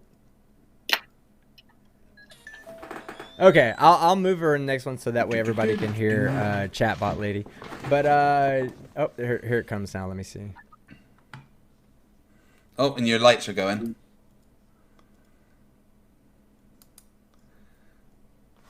Are your lights working for commands in the chat? I don't know if they're working for commands, but they are working for super chats. I'd probably have to log out and log back in of it because it did that funny ass shit. Hold on, let me try it now. Try the police one. Okay, it says it could. Well, it's telling me it couldn't get the live broadcast. So let me go ahead and disconnect my YouTube and reconnect it. Remember, it was having some problems earlier. Yeah, they actually messaged me back. I messaged them on Twitter, and they messaged me back saying they had an update they were doing on their system. Oh, nice coronavirus. Now it is working though. Now I just got it to work. So exclamation point and okay. So here's the real easy way to do it, guys. Exclamation point and then type hex. And then type in the hex code for the color you want, and it'll flash back there. Plus, like Fight the Flat Earth said, you could do police. I think cotton candy is one of them. Any color: red, blue, green, yellow, aqua, orange. But yeah, so have fun with the lights, guys. It's open to everybody. You don't have to be a member, mod, or anything to participate. Just have fun with the lights. All right, and let me continue on. All I right. like the police one. The Yeah, woohoo it doesn't is. work. So, does it? Oh, because I had to redo the woohoo one. So the woohoo one's not going to be there. There'll be Flash. There'll be all kinds of them. All kinds of them. I've got to get it all set back up since I had to redo that shit. It pissed me off. All right, let's see. Greater than for $5. Team, you have to lay off. Oh, we just read that one. Proud about the doorway. All right, JL12781L for $20. Michael, if the Earth is flat, then why does the heliocentric model describe, explain, and predict all observable phenomenon as they happen simultaneously, and why is that not enough to substantiate the globe? That's a good question. These are independent. So let me just give to explain it a little bit better, okay? So what he's saying is that we have two different observations that are independent of one another, but both come to the same conclusion. One observation. He has only one narrow fucking way of thinking. He only has one observation. He's very specific about it. It's not. He doesn't fucking see more than one point of view. He's very narrow-minded. He's saying there's one. Okay, go on. I'm sorry. I don't. No, go ahead. Keep explaining your point. It's fine. Well, that was very. I mean, people will speak and they think you have to just grant them their premises, and you don't. A lot of it's shit. Like, no, that's fucking wrong. We can stop there. I don't know. But there's nothing wrong about the globe Earth. All right. I think I'm not convinced of that. Okay, sorry guys, I had to. I messed up real quick, but I'm just to get it back up. So I completely missed your answer because I accidentally muted all the thing. But if you answered for the chat, since the chat was the one asking, Fight, do you have anything to say about what he just said? You're wrong. The Earth's a globe. I've seen it.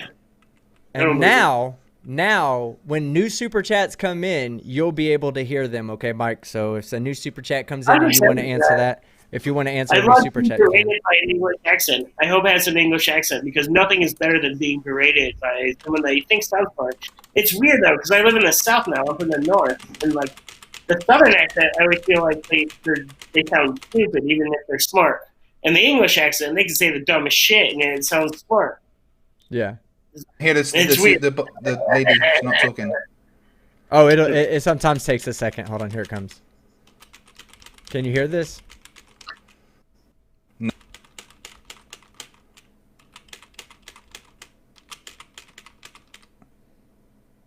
All right, good question. Why do stars rotate in opposite directions in the northern and southern hemisphere, depending upon which hemisphere you're on? I can't be in both at one time. I would love to be. Well, if you go to the south, you'll notice that the southern rotational stars spin in one direction that's opposite to the northern rotational stars. You should be able to explain that. Huh? I think you muted yourself, Mike. You were talking and now you're not. There you go. Yeah. Okay. I know. All right. I like to listen. Okay. Trying to learn. All right, so let's see. Johan Roderick, one of my favorite people. 199. What are your thoughts on meat tubes? So, okay, now that I've told you my life story about the meat tube, do they exist? Yes or no?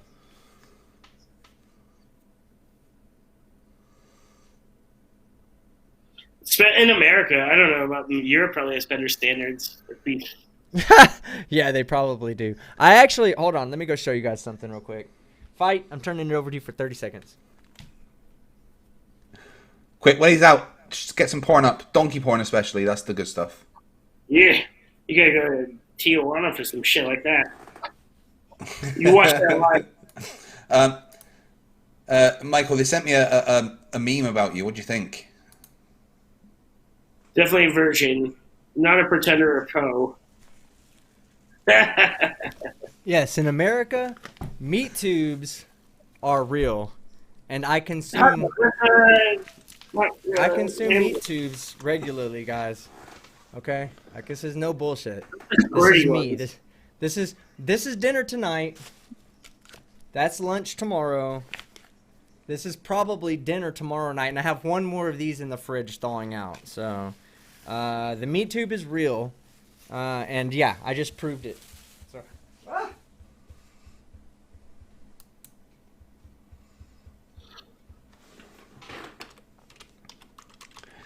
I love you too, Jessica. I love you too.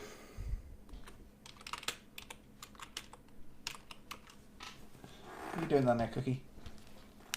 all right. I just love debunking fucking conspiracy theories live. The meat Which tube one doesn't you got? exist, team. What?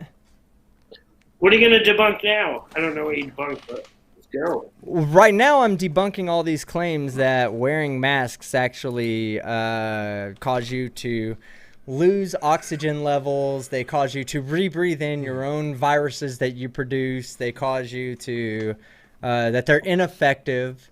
I'm having people said that. email me. I'm It sorry. was confusing. They said that at the beginning. It was very confusing. Fauci at the beginning said there's no reason to wear masks. People are touching their face more. They're doing a lot of weird shit. Cloth masks don't do anything.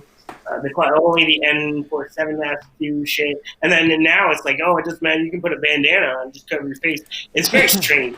It's not logical. No, okay, so it's super logical. The main reason, let me just give you a very, very basic explanation. I'm not going to go into too much detail. We can have that conversation if you ever want to have a true conversation about the effectiveness of masks and whatnot, and the implications that come behind doing mandatory mask orders across the country. But the idea behind having something right here, you're 100% right. What it does promote, and this is one of the negative effects of masks, is it promotes you touching your face. When I did my video, and I go back and I watch my video that I made with my mask on the whole time, you'll see I'm constantly going like this and pulling my mask up and stretching it and repositioning on my face, and that's counterproductive to keeping to hindering the spread of the virus. But it's more productive than not wearing a mask at all. It's for me to have to touch my face very infrequently versus constantly putting viral content, putting viral You're a content. disgusting parasite. You keep your disgusting parasite germs to yourself, you fucking disgusting human. If you take your fucking mask off, you're a fucking. It's so weird. I've had it's just so strange. I can agree with you. I can agree with you on that. There is a like a social dogma that's beginning to build up in our. Right. There's and nothing right about we should definitely try to avoid making that mistake of falling into just a belief system when it comes to science and medicine, because there is no such thing. We don't believe in science and medicine. Science and medicine is not up for debate. We do not say, should we? I mean, we could discuss the implications of science and medicine, but we cannot. Science is like math. It's objective. There is no debating the actual science or math. There is debate on the implications of it. What will happen if we have everybody wear masks? Not the science behind it set. The science says it will protect you, or it will protect society as a whole. But the social implications that may come up from that is what we really need to be discussing. We don't need to worry about whether masks are effective or not. They're effective. The science is done on that. Now, what's going to happen when we implement masks nationwide or statewide? Which is where we're at now, is we have these two groups that are forming against each other, that are ramming their heads against each other constantly. And to be honest with you, most of the people in both groups are completely uneducated and uninformed. However, one doesn't need to be. One is backed by the scientific consensus. Scientists do the work for one of those groups of people, where the other group of people just simply goes against the scientific consensus when they don't even realize that they use constant science all the time.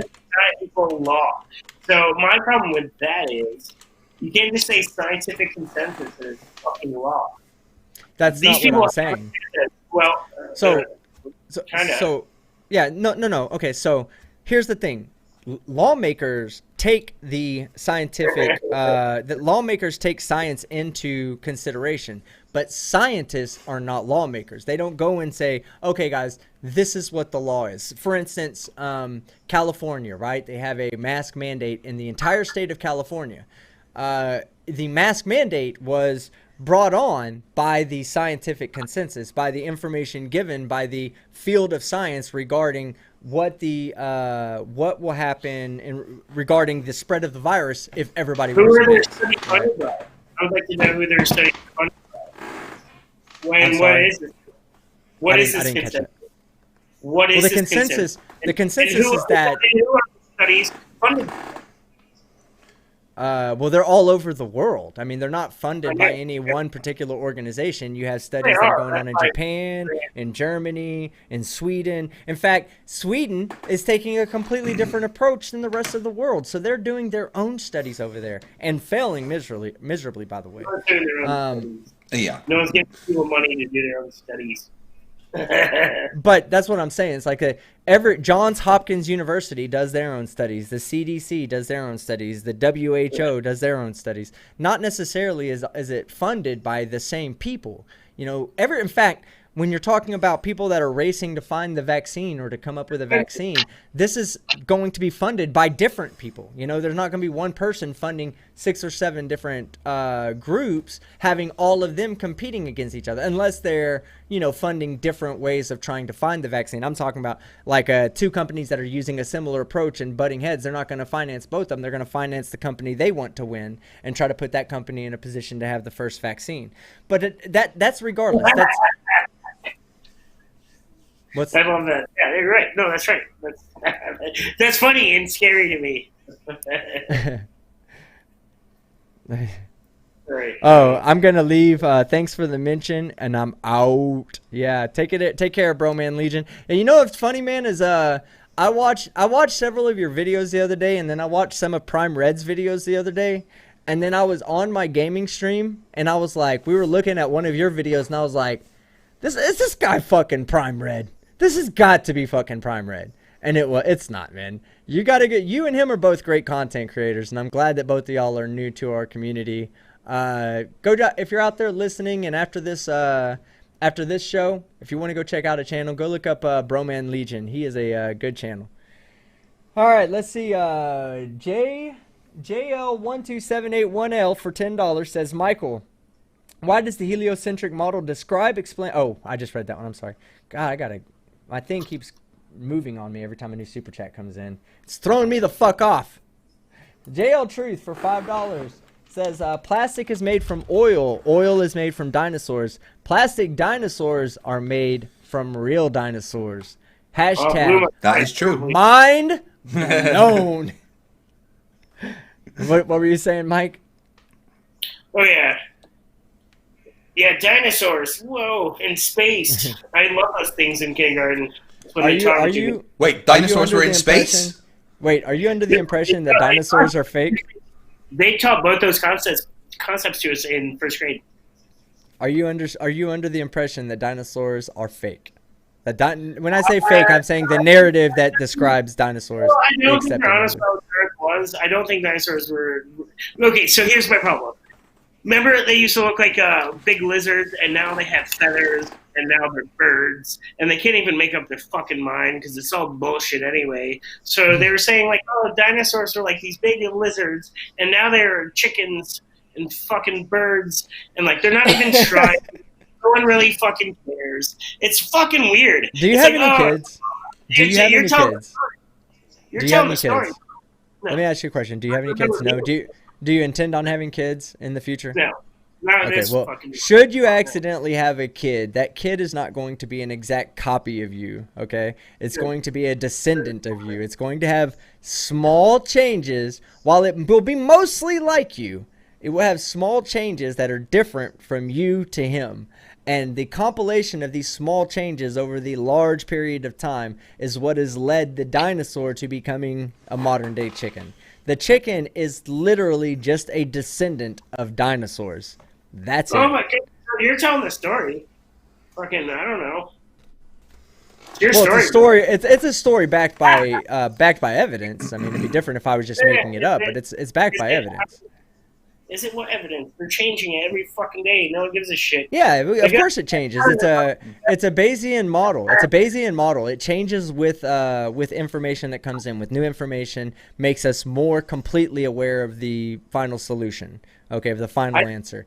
That's scary. That's some Nazi shit. What final solution? Well, okay, so so when you drop something, right, it falls to the ground, right? I mean, there's no denying that something falls to the ground when you drop it. Now, you say it's because of, density, buoyancy, and I say it's because of gravity, and Einstein says, oh, well, it's actually because of curved space-time. So see, what's happened is we started out with one very ignorant, unfounded explanation, which is density.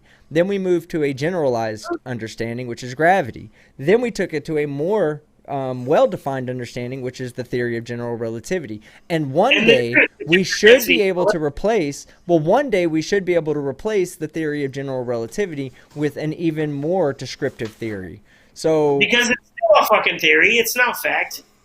Well, okay, scientific theory is a fact, so, or it's as close to a fact as possible. If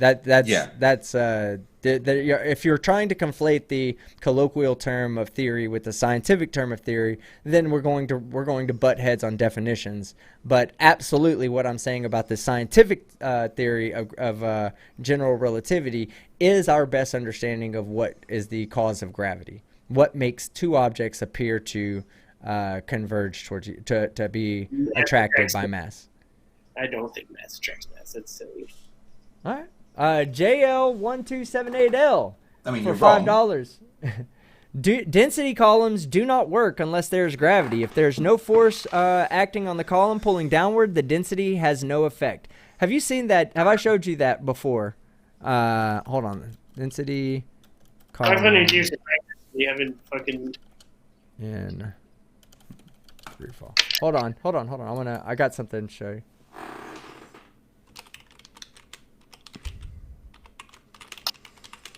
Let's see.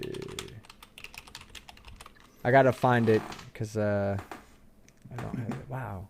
Greg, it sounds like a whole bunch of them. Is that a leather chair? Yeah, my chair squeaks a lot. Sorry. Is that gassy? No, my chair squeaks. Eggplant? Okay, so all right, well, I'm gonna turn the volume off on this, and I'll get it on screen in 1 second. All right.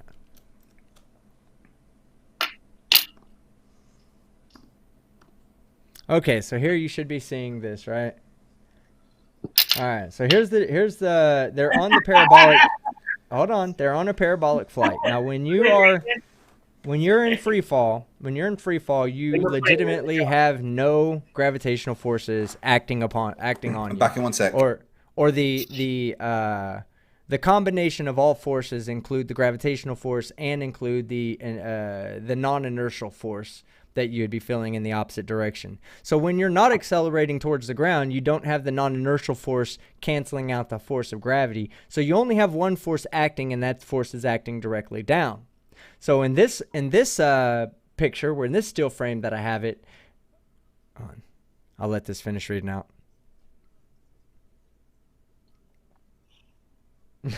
Okay, so once they go into free fall, those forces will cancel each other out, and you won't have a gravitational force. You won't have a vector of alignment for the different densities. So so what ends up happening is and here, let me play it. Okay, let me play it, and you'll see it for your own eyes. Once he goes into a free fall, those liquids will not be able to maintain their strict density layers. Okay, so right now you can see there's a defined layer between the bottom and the bottom layer, the middle layer, and the top layer. Now watch when they go into free fall. I have no idea what those chemicals are, right? It doesn't matter. It doesn't matter. It does not matter. They are separated by separated by densities. They show it to you at the beginning. They could be liquid soap. It could be colored salt water. It could be whatever it needed to. All you need to know is that when it's under constant acceleration, and there's not the other non-inertial force acting on it, well, then it has only one direction, one vector to align itself with the different densities, and that's down. Once they go into free fall, there is no vector, and therefore that any movement of the liquid is going to cause all the molecules in there to mix. They will not align themselves via density. And here, I'll keep playing it. It's density equilibrium, and they'll align themselves when they settle. Right, when they settle, when you have the gravitational force acting upon it again. And I've got another video to show you too of bubbles in free fall. See, look, now that they've stopped, you can already begin to see the separation of the different different densities. Look, clear, blue, green, just like it was at the beginning. Now, here's another thing I want to show you. Okay, give me 1 second.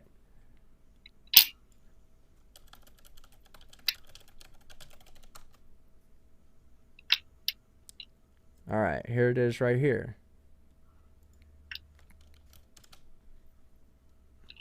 Okay, so now in this video, what they'll do is, you notice, okay, this is what density it really does, okay? So the air on the inside is less dense. When he blows bubbles down into the bottom of the bottle, the bubbles rise to the top because the air, or because the water above the bubbles is more dense. There's more of a force pulling down on that water than there is pulling down on the bubbles. So it displaces. Yeah, it displaces the bubbles and pushes them towards the top. Now, when the whole system is in free fall, again, you don't have weight. When you're in free fall, it's weightless. So there is. That's an odd shape. I don't. The shape of the container has something to do. Not at all. No? Not at all. Not at all. Watch this. Watch when he drops. Well, hold on. It's just a simple bottle. It's just the air rising to the top. Look. So first thing you should notice is, do you see how the bubbles are kind of flattened? You know, they're. Oh, let's see. Now here, I can tell you what's wrong with this one. The bottom of the box, he dropped it in free fall. The bottom of the box has too much of a surface area that it slowed the box down from going into pure free fall. So he had to do it outside of the box. But watch, he finds a way to do it outside of the box, and watch the bubbles. The moment that the bottle starts to drop, the bubbles stop rising. They just maintain their spot. And this is because there is no downward force, even though that's gravity. Gravity is a downward force. There isn't a downward force. Hold on. Let me finish. There is no force acting upon the reference frame, the actual frame of the bottle, the water, and the bubbles on the inside, because you don't just have gravity pulling down. Here, you don't just have gravity pulling down like this on the bottle. As it falls, you get another force pulling up. It's the same force as if you're in a car and you accelerate and you feel going back like this, That's the fictitious force that you feel within the reference frame. So when we talk about the gravitational force, this the description of density is a force called rho vg, where g is equal to g or a, and it's equal to acceleration. Okay, so when we drop the bottle, gravity still exists.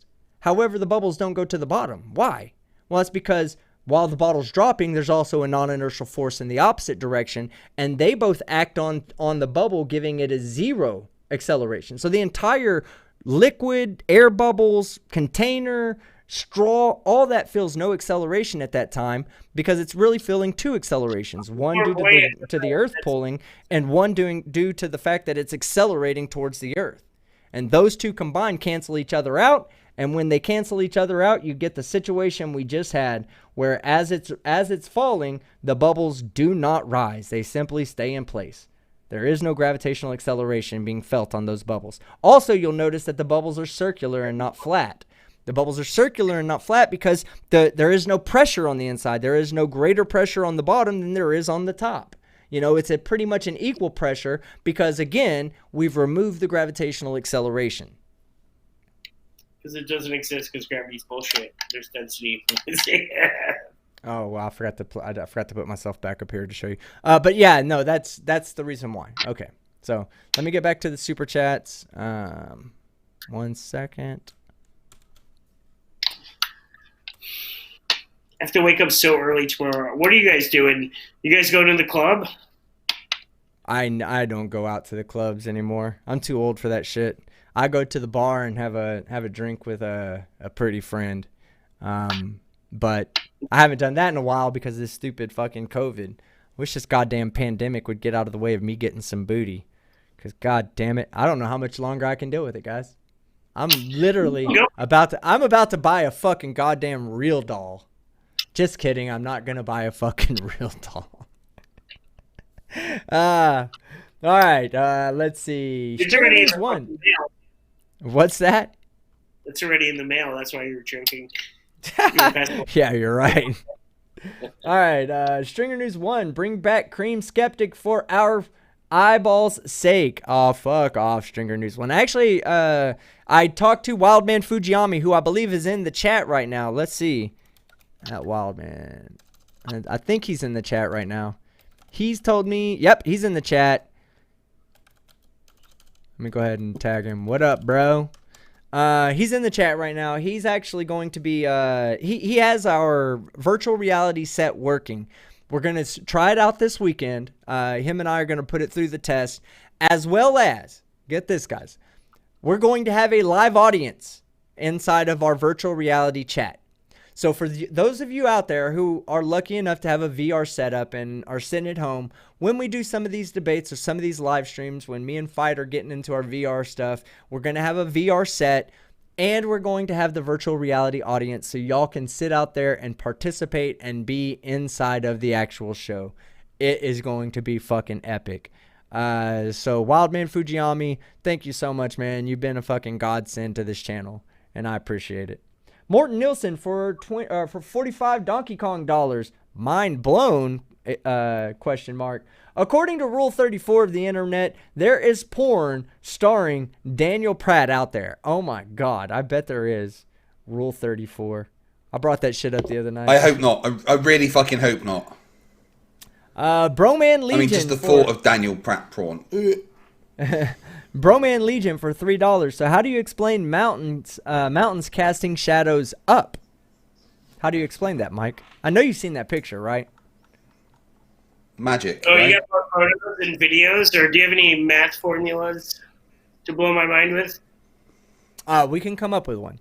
You know what? I will. Yeah. Well, we should reach out to Miles Davis because Miles Davis does that a lot. And see if he can come up with something for you. To The sun's present to your next left, time. you're going to get a shadow to your fucking right, depending on where you are. You can easily go up or down. Okay. It'll be shorter. It'll be a shorter shadow.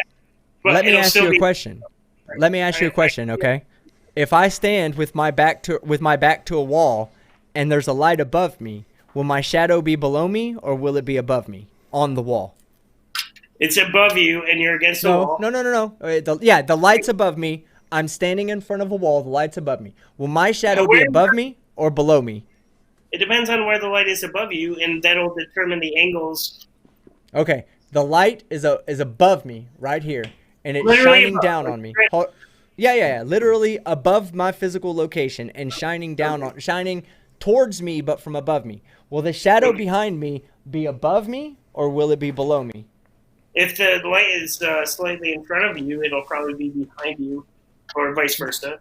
Right. The shadow will be behind me and it will be I don't below know me. exactly where the light is, so I can't really determine where the fuck the shadow's going to be. Okay, so let me make sure I'm not showing anything personal. Okay. My artwork and shit is good. We have a wall behind this Dwight Schrute. If if the sun is up here, then, oh, look, here we go. We got a light above Dwight Schrute now. Okay? I'm not sure if you can see the shadow that it's leaving, but the shadow's below him, right? And that's because the light is coming down like this. We move him above the light, and you can kind of see it. The shadow's now above him. I'm trying to get it to where you guys can still see it. Yeah, it's all positioning. That was my point. Like, I don't know where it is. But in this video, you can see the shadow above his head. It's hard to see, but you can see the shadow above his head. I don't watch the fucking Office, dude. But no, that's fine. Come on now, you know that. No, so this is the observation we're talking about. If a mountain casts a shadow on a cloud that's above the mountain, then the sun would have to be below the mountain. Now, the only way for that to happen is if we're talking about a rotating Earth where the sun is in a fixed position and the Earth rotates. No, that's not the only way. There's more than one way. And that's why I hate this generation, because we think there's only one fucking way, and it's not even correct. NANA says, Team Skeptic, your artwork sucks. Sorry, not sorry. There's a reason I'm not an artist, guys. All right. But you see what I'm saying. Now, Fight. Will you please pull up... Daniel Pratt, I just threw up my mouth a little. Will you do me a favor? Will you pull up the mountain casting the shadow on the clouds, please? Here. Hold on one second, Mike. I'm gonna show you I'm gonna show you just one more. It's just so difficult. Like, I can't put anything into words. There's nothing I'm gonna be able to say. I'm not very smart. They revoked my remedial math degree, and I'm probably gonna have to look for a new job. I think you'll be all right if you've got that major in philosophy. Just go teach it at a university. Go teach philosophy at a flat Earth university. I bet you they'll pay you good there. Well, I'm sorry. You'd have to be able to charge the people who fucking send their kids there, and flat earthers don't have money. The majority of them. Well, Trump is a flat earther. He's not. You can have him. You can fucking have him. But no, he's not. Yeah. No, he is. There are a lot of flat earthers that you wouldn't expect. That starts, you're like, oh. Let me tell you why I think why. Oh, first off, did you see that picture right there that shows that mountain underneath clouds casting a shadow up on the clouds? This can only happen if relative to the clouds and the mountain, the sun is below the mountain. No, that's the vanishing point, and it's going towards that, and that's why. That's not how that would work. A vanishing point doesn't cause the sun to actually physically go below. Let's put it like this. If I had, hold on, back to my Dwight experiment, okay? If I had this right here and I had this sun here, no matter how far back I pull this, that light will never go below Dwight's head. That light will always be. I could take it all the way back. 3 million miles away. There's no way that's possible. You're right. It's a photo, so we got to take it for what it's worth. There's no fucking possible way that would be possible if the sun was 93 million motherfucking miles away. So this proves why it's small and why? Why? Because it's a small shadow. That's not a very big shadow. That sun is fucking close. How the fuck is it projecting that small of a fucking shadow when it's 93 million miles away? I guess I don't get the question. That's how light works, you know. Like, I know. I don't know how else to answer the question other than that's how light works. Close. That light is close as fuck. Okay, JL1278L. I just read that one. This was about the density columns not working without gravity. The Evil Scotsman for €4.99. Blood for the blood god, skulls for the skull throne. Is that, the blood over intent people? Is that what they say? Let's see. I don't know. Evil Scotsman, tag me if you're still out there and let me know if there was a deeper meaning that I'm missing behind that. JL Truth for $1.99. Oh, he's a theist. Are you a theist? Do you believe in God? Who, me? Yeah. Craig. No, you. I think he's the creator. I don't believe in any I don't subscribe to any human ideas of what they think the creator is, but I think we're not random. I think there's something weird to this. Can't figure out. There's a higher power for sure. For sure, for sure you have evidence, or for sure there must be because there's no possible other way. Evidence is obvious. The Evil Hammer says, the Evil Scotsman says it's a Warhammer 40K thing. Do you play Warhammer 40K by chance? I do not. I play sporting ball. Well, then, the chat says there's too much FTFE on the screen. Oh, oopsie. I agree with you. Get that fucker off of there. Here. I'll make it better for you guys. What size bra does you wear? What size what? I'm trying to see that. That's horrible. Oh, I wear Magnums. Why do you ask? I wear a C cup.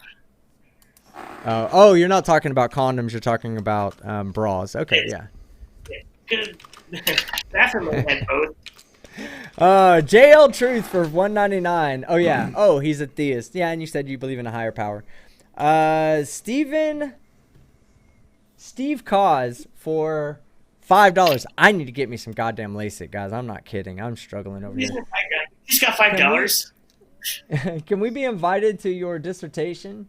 That would be cool. I would actually go to it, Mike. If you actually went and got a PhD, I would actually. I'm sorry. Nothing. Well, if you did have a, I'm gonna give a speech at my ServSafe graduation, so mark your calendars. I'd come out there and come hang out with you. I'd buy you a beer for graduating, man. Broman Legion for $5. I'll ask a very simple question.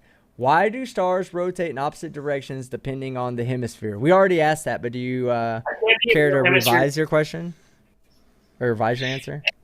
So stand in the middle, stand in the middle of your room.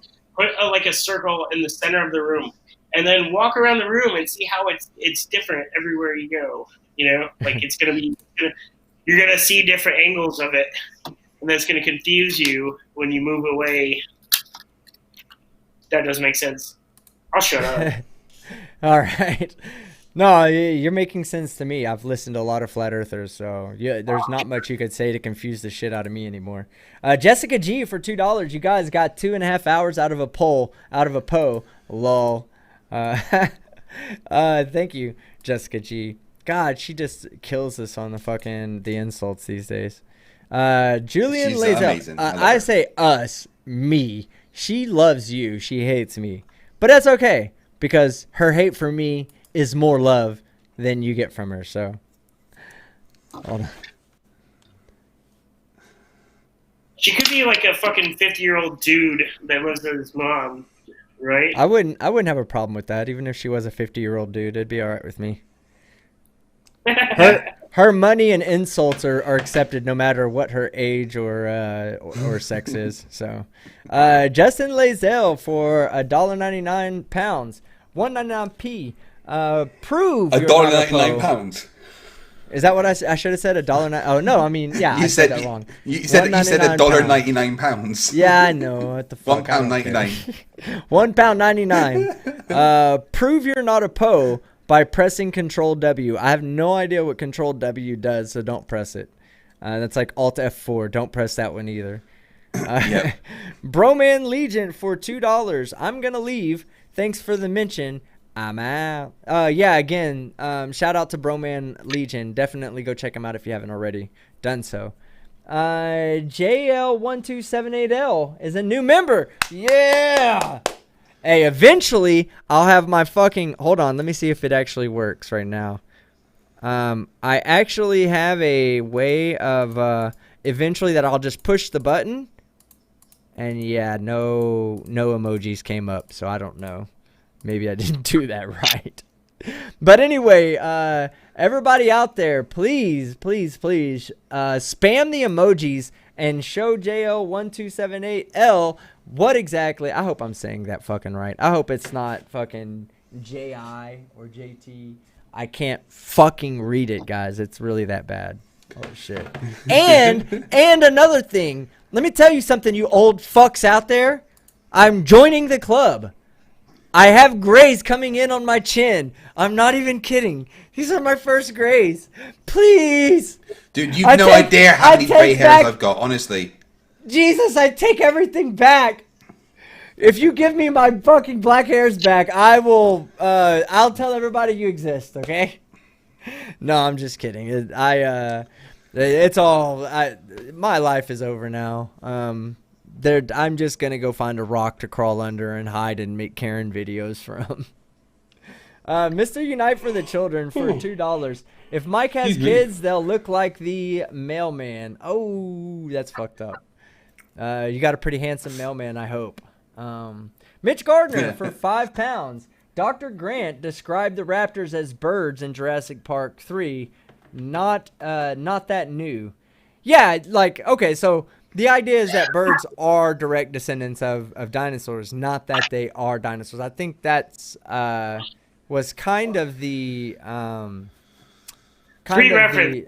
the idea If that there's you were a talking scientific about. Go ahead. reference, it's Jurassic Park 3. What's that? There's going to be science. I mean, it doesn't get more science for me than Jurassic Park 3. There were fucking 3 of them? Well, Yeah. there's been 5. God damn. That was a documentary, right? Which one? Jurassic Park? Well, they were all documentaries, weren't they? Hey, let me tell y'all something about Jurassic Park. That was the very first full-length novel that I ever read, cover to cover. I read it in 2 days. It was Michael Crichton. You read the novelization of the movie of Jurassic Park? No. I read the novel of the movieization of Jurassic Park because the novel was first. Did you picture Vince Vaughn in your head? Was it Vince Vaughn for you? I don't know. It's a Vince Vaughn movie. Vince Vaughn? No, this was way back in. This was like in early 90s. 92. I think I read the book in 91 or 92. Michael Crichton. I read like 5 or 6 of his books. The Andromeda Strain. I ended up reading that. I ended up reading. There's a whole bunch of them that that I ended up reading that actually became movies. He's a great author, and anybody that has a young child that's interested in reading, definitely suggest Michael Crichton books. They're easy reads, and it kept me intrigued so much that I literally read the book. Colors, big words. Yes, small words. Paint by numbers. Yeah, that's what I need. Paint by numbers to tell my story. Absolutely. All right, excuse me, Mr. Let's see. Oh, yeah, JL12781L for $5. Gravity does exist. He just showed videos of people proving with empirical evidence that it does. And I have a degree as well. I majored in physics. Ooh. Yeah. That's, that's a nightmare. We have a fuck ton of people that have degrees in physics and all aspects of science. I think that's why they become so... Go ahead. Fight. I'm just saying, I'm one of the guys with a degree in physics. Exactly. He's one of them right there. Oh, Nasty. shit. I just realized something. I don't even have my fucking fire on behind me. Where's my fireplace at? What color are we going to go with? Pink? Isn't it Pink summertime? flames? Hey, don't judge my gangster. Let me go ahead and get this plan. It's 8:45 where you are, isn't it? Or 7? I'm going to be honest with you. If I stand up right now, my shirt is stuck to my back. I am fucking... Yeah, It's hot. It's pretty warm here as well. For people that have been asking in the chat, the TV behind me is a 65-inch Philips Ambilight OLED. Well, the best TV I've ever had. And it links to all my Hue lights and everything, which is nice. There you go, guys. Now we've got extra heat coming from behind me in my mounted fireplace. Your head's on fucking fire again. Oh yeah, that's what I got. So many of those comments from people telling me that my fucking head's on fire in my last video. But you should see somebody about that. Yeah, right. Okay, so let's see. Commander Darklight for $5 Aussie. Daniel Pratt. Ooh, I just threw up in my mouth a little. Yeah, I know, right? It's understandable. A lot every time I bring him up. JL12781L. For $2, if the Earth is flat, shadows will always be above.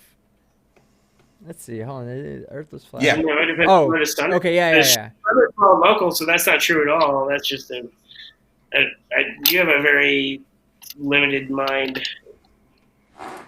FTFE for £5. He says, I'm Team Skeptic, and I'm the Robin to FTFE's Batman. Wrong. Well, you heard him say it, guys.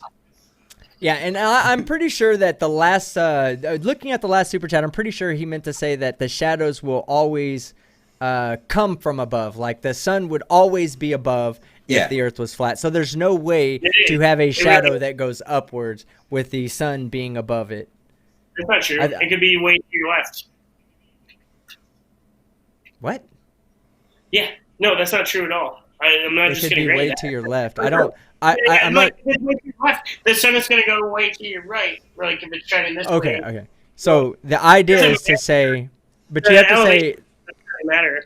it's actually the Where the sun is.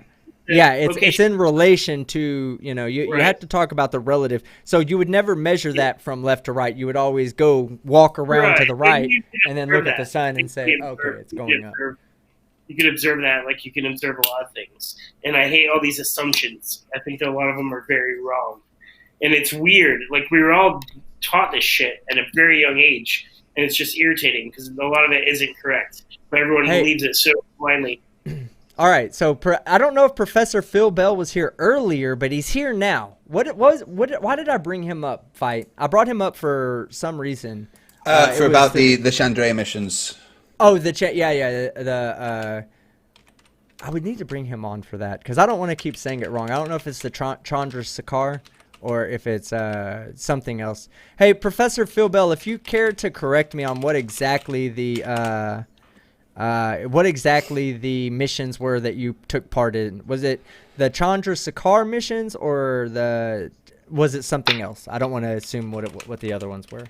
All right, and JL12781L for $2. Sorry, below. Oh, okay, yeah. Sorry, below is what I meant to say. So what he meant to say was if the earth is flat, shadows will always be below, not above. So, yeah, sorry. I think I corrected you already, but thank you. You're assuming things that aren't true. So whatever, I mean, like I have to grade that premise. I don't. There are a lot of factors that are at play that you're not thinking about because you have a limited scope. Yeah. All right. Julian Lazelle for $4.99. So deep inside the wardrobe of fantasy, he's getting triggered I'm not triggered. I'm sorry. He's getting rogered by Mr. Tumnus. He makes Trump look like a saint. I'm not sure. I don't know if he's talking about you there because I don't think you make Trump look like a saint. Yeah. You're not making Trump. Nobody on earth makes Trump look like a saint. Okay. Chris Kelling for $20. Oh, Chris Kelling. Hey, I need to speak with you privately. Just me and you. Just me and you. I forgot. How's that song go? Just the two of us. We can make it if we try. No, I'm just kidding. Chris Kelling, we do need to talk, though, at some point. Maybe tomorrow if you have a free moment. I'll try to reach out to you through email. If not, if you could reach me through email, I would love to have a conversation with you. But his super chat reads, what is the speed of light according to flat earthers? If the sun and moon are close, how do they account for the delay of audio waves being bounced off the moon? Look up EME emissions done by ham radio operators. Yeah, exactly. This is something that's independently confirmed by people who are not part of the government, by the way. Okay, he says it's the Chandrayaan-2 missions. That's coming from Professor Phil Bell, Mike. He worked on the Chandrayaan-2 missions with the Vikram lander. We got the funding to try again in November. Good for you guys, Professor Bell. Nice. Yeah, definitely looking into waiting. I'll be looking forward to your results and the experiments. Yeah, but the moon bounce. Yeah, that's what Wildman Fujiyami said. The moon bounce. Oh, Wildman, you shared a link earlier that I missed. Will you reshare that link or share it to me directly on Discord so I can play it? Jessica G for $2. Rather than 50-year-old dude, rather be a 50-year-old dude than a 30-year-old pathological liar. Oh man, I think he's actually fucking 47. How old is your best friend there? Fight. You know who I'm talking about. Sorry? How old is your best friend? You know who I'm talking about. My best friend? Who? Flat Earth Fuzzy Jesus. No. He's 47. Your other best friend. Your other best friend. Your most recent best friend, JM Truth. Oh, JM Truth. I'm not sure how old he is. Because I think that's what Jessica G was saying for $5. Rather be a 50-year-old dude than a 30-year-old pathological liar. fucking 40-year-old fucking modified sniper. Broman Legion for $5. Thought you were fucking leaving, my man. I lied. I'm back. I'm at 700 subscribers, and I'm not leaving until I have 1,000. You heard it, guys. He's not leaving until he has 1,000 subscribers. That would be everybody here subscribing, so we might not be able to get it tonight, Broman Legion, but you definitely deserve it. I feel like the smaller content creators, I love to help you guys get over 1,000 because it puts you in a position to do what I'm doing. And who knows, you might be the next big thing. You might be the next person that can come and do this full time and give up a normal job to entertain people, similar to the way me and Fight do. So every chance I get, I will always try to help out a smaller creator that I do actually believe in. I've seen several of Broman Legion's videos. They're great videos. So if you're looking for a new content creator out there, I would highly suggest that you go check out Broman Legion. Okay, so let's see. Mitch Gardner for $2. Team Skeptic is Ghost Rider. Yes, with the flames. Oh, we're almost done. Good. All right. Stringer News. Oh, I didn't think we would ever get done with these goddamn super chats. Stringer News for $5. When regular people have an idea, a light bulb appears over their head. When Team Skeptic has an idea, it's a wood-burning fireplace. Yes. Yeah. Nice. And JO12781L for $5. Dude, it's not wrong about the shadows. It's basic geometry. Would you agree that the shortest distance between 2 points is a straight line? Oh, shit. Oh, hold on. Nerthan Termson was timed out by Quiddies the Sprinklers. I think they're having a joke. I'm not sure. Yeah, they must be having a joke, yeah. Don't worry, Nerthan. When you get out of timeout, I'll make you a moderator so you can't get timed out anymore. And either Quiddies was joking or he just accidentally did it, but either way. Nerthan's been begging to be timed out, apparently. All right. Here you go, Nerthan, just for you. I'll put you time out as well. So you feel special. I want to thank you for having me. I don't know how I'm still here. I should be dead, but thank you guys for talking to me. I encourage conversation. You guys should talk more. Yeah, dude, anytime. I think you guys are cool. We don't agree on anything, but I like you.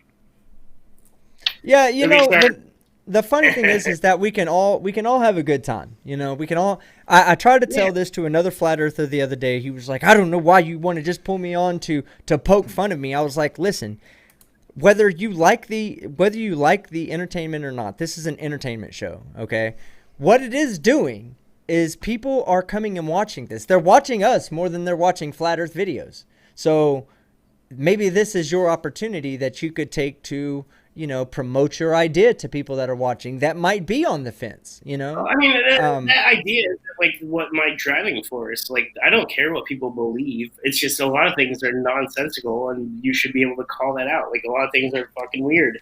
You don't have to believe in it because that's the consensus or that's what everyone believes. You should feel free to say, like, I think that's crazy. So what? And we can all be friends. Like, who gives a shit? Like, at the end of the day, you're right. None of us. Yeah, like, who the fuck knows anything? This Corona shit, this is just reinforced, like, my idea that, like, I'll never know anything. Who knows what the fuck is going on? It's weird, and we have to embrace that instead of, like, denying that. Like, now, hey, Mike, okay, so I do have that Electric Universe guy that did say he would love to have a conversation with you. Flat Earth versus Electric Universe. So we're not... It wouldn't be a globe earth argument. You wouldn't be arguing with me or Fight or anybody else who's, going to come at you with earth science or anything like that. You're going to be what if talking... I become an electric earther? I mean, like, I haven't even heard that. He's probably going to win me, and now you got two electric earthers. That's just more people to debunk moving forward, so I'm okay with that as well. Oh, man, I don't even know. I have to research that. Well, okay, but we'll look to get you on either mine or Fight's channel in the future with Earl of Sandwich. I've chatted with him. He's a cool dude, man. You and him will have an easy conversation for sure. So, but go ahead. Yeah, no worries. That's important. Like, conversations are cool, and people should have them instead of like shutting down and acting like morons. we should be able to talk. Freedom of speech.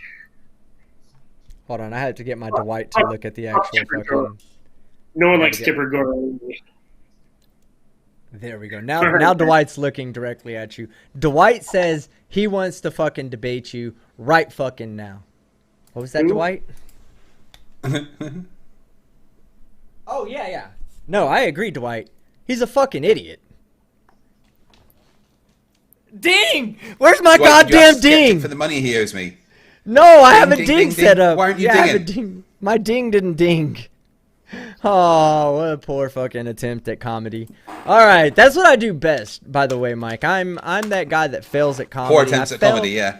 I don't. No, dude, you totally keep doing it. Totally. I keep have a doing it. button. I have a button that's supposed to ding people. Hold on, I'm fixing this goddamn dinger. I can't do this without dinging.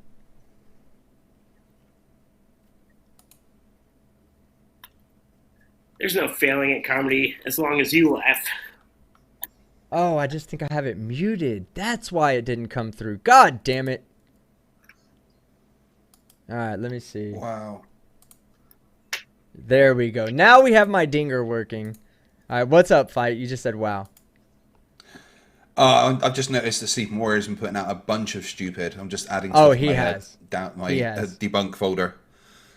All right, so let me go through these last couple of super chats, and then we'll get the fuck out of here. Let's see. We have Jessica G. Yeah, bedtime for me. Jessica G for $2. Michael is the pathological liar. I reference Team Skeptic. Oh, Michael. So she's not calling JM. She's calling you a pathological liar. I don't think you're a pathological liar. I still think that there's a secret that you're hiding from all of us. Okay. There's a real reason you're here that you're not letting on to. And I'm okay with having secrets, but I think that you're not really a flat earther. Just saying. All right, let's see. And then Stephen Coe for $5 at FTFE. Thoughts on the McGuckin principle? What's that? What's the McGuckin principle? The McGuckin principle. McGuckin principle. Never heard of that. Okay, so let me Wikipedia it. Real Fourth quick. dimension is expanding at the rate of C relative to Liam McGuckin principle. Oh, no. two-dimensional The fourth dimension is expanding at a rate of c relative to the three spatial dimensions. The McGuckin postulate is the constancy of the velocity of light c is set via the expansion of the fourth dimension. Yeah, okay, I understand. It's just saying that c is relative to the expansion rate. So, in other words, we would always see a meter as a meter. Okay, because a meter is defined by a certain amount no of matter how distance. much space-time is expanded. No matter how much it's expanded. However, from an outside observer looking at the entire space-time expanding, like looking from a different reference frame outside of the universe, they would come to the conclusion that the speed of light is changing. It would have to be increasing as the universe increases. Yeah. However, I don't know of, about that. The speed of light stays relative for the observer, so no matter how fast you're going, light will always move away from you at c. Yeah, here's another something for all of you out there that don't that want to have your mind blown by some actual science. All of us, every single particle in the universe, including energy, we're talking photons, all bosons, all fermions, right? They're all moving through space-time at the speed of light c. Prove me wrong. Can't, you're right. I'm going to allow y'all to try to go and look, because that right now there should be a lot of people that are like, that doesn't make sense, because something that's not moving at c is not moving at c. Think about it. All fermions and bosons move through space-time at a constant speed, and that constant speed is the speed of light. Did you say All right. bosons? Bosons and fermions, yeah. That's what I'm calling you guys from now on. You guys are the fucking bosons. Hey, that's fine. We move at the speed of light, baby. That's all you have to do. We move at the speed of light. We don't interact with the Higgs field. So, other than that, outside of that, you can be a half-spin fermion for all I care, taking up space and Oh, now we're getting into physics jokes. Okay, so we'll end it there. Let me go through the super chats, the last couple of them. Raza43, and Raz, I've been meaning to reach out to you, man. I felt like I kind of went a little too hard on you the other night. You have to understand something. I'm dealing with no AC. It's been about a month. I'm not making an excuse. I can't even remember what we were arguing about. It's like the old girlfriend-boyfriend thing where 2 days later you're like, what were we arguing about with that shit fit? I'm not telling you this to keep you as a channel member or anything like that. I just feel that I owe you a personal apology for really jumping down your throat when it was completely unnecessary. I go back and watch most of my live streams, and I saw that, and I was like, man, I kind of jumped down his throat a bit hard, so... I hadn't seen you yet in a chat, and I've been looking for you.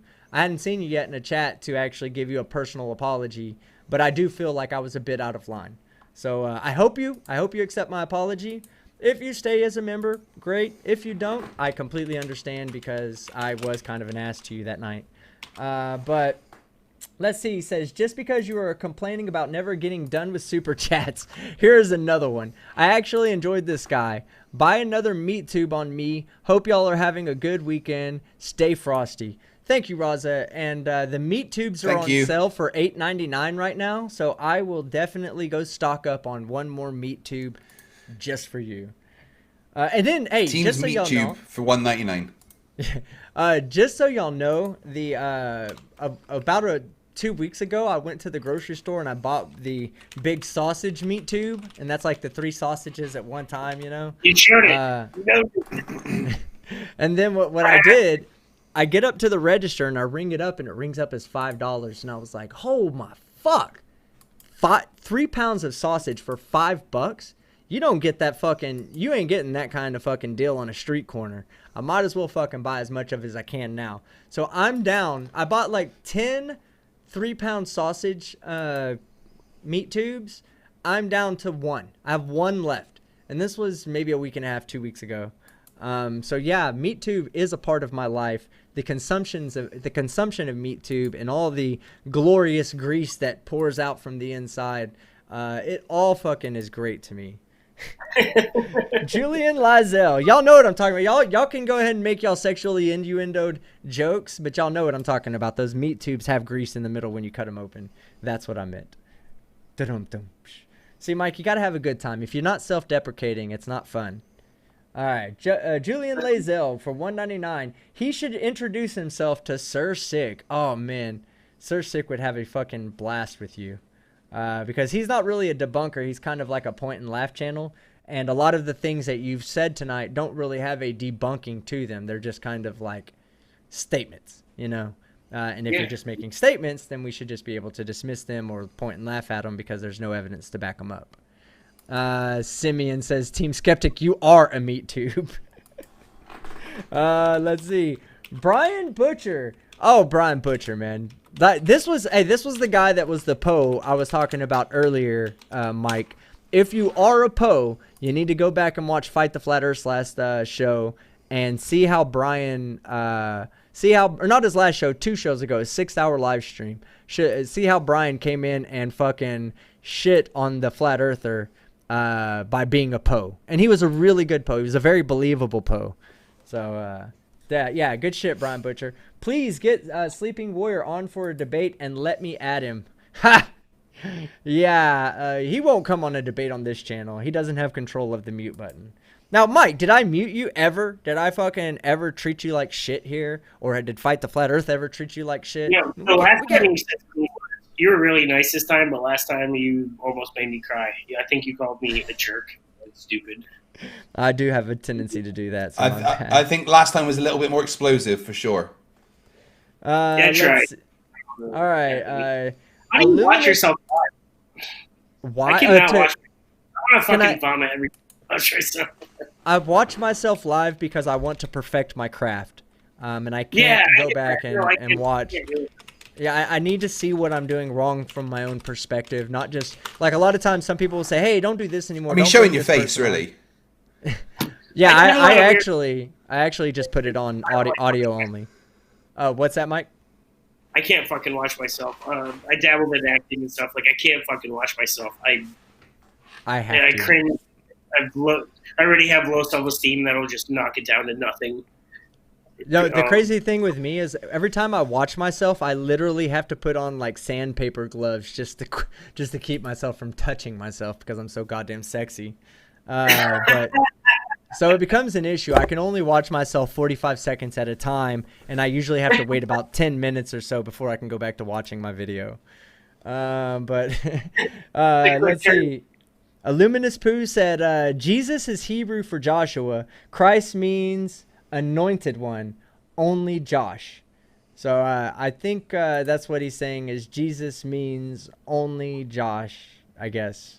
I'm not sure. So Luminous Pooh, if you want to elaborate on that, that'd be great. FTFE $2. Can I go to bed? £2. I'm sorry, €2. £2. I'm sorry. Can I go to bed? Yes, go to bed. £2. That's we're almost done. We're almost done. Commander Darklight for $7.99 Aussie. NAN. Oh, wait. At FTFE. No. That's literally what his super chat said. So. No, I can't go to bed. All right, thanks. Yeah. Oh, yeah, that's what it was to answer. Yeah. NANA for $6.66. Hail Sagan. Hail Sagan. The discount. Oh, my God. The discount Sarek Ugar from the movie Taken 2 is just a sad Poe or just dumb as fuck. Yes, I could. That's awesome. Brilliant. I'm going to have to pull that picture up. Do you know who he's talking about from Taken 2? Mike? Yeah. Do you think you look like that guy? I have no idea who it is. If you could pull it up. I knew it was about me. 1 second. Oh my God. You look just so much like him, bro. Yeah. It's the fucking Big Turk guy. You have to know you look like this guy, man. Hold on. If it's not Cheech Marin, I don't look like him. Oh, you definitely don't right, look like here- Cheech Marin, bro. Team. You do, definitely. There we go. Yeah. All right. I don't think so. He's retarded. I don't like politics. You nailed it. When you said that, you nailed it. All right. Let's see. JL12781L for $10 at FTFE. By the way, I about died laughing at the last time you were fighting JM Truth's ass or lighting JM Truth's ass up.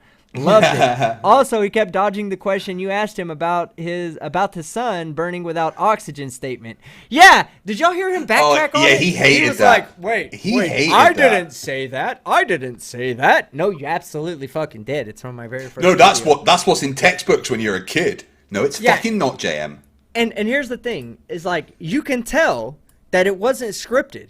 He just had the epiphany in the middle Now that I of think about recording his video. Yeah, The sun, we're told, is a big gaseous ball burning in space in a vacuum. By the way, since we're on the subject of vacuums, fire, the element by which the sun exerts Fire's its not an energy. element, you This is moron. me And I defacing don't his care if it's property. nuclear fission or what, it's still fire. Needs what element, folks, in order to continue to burn?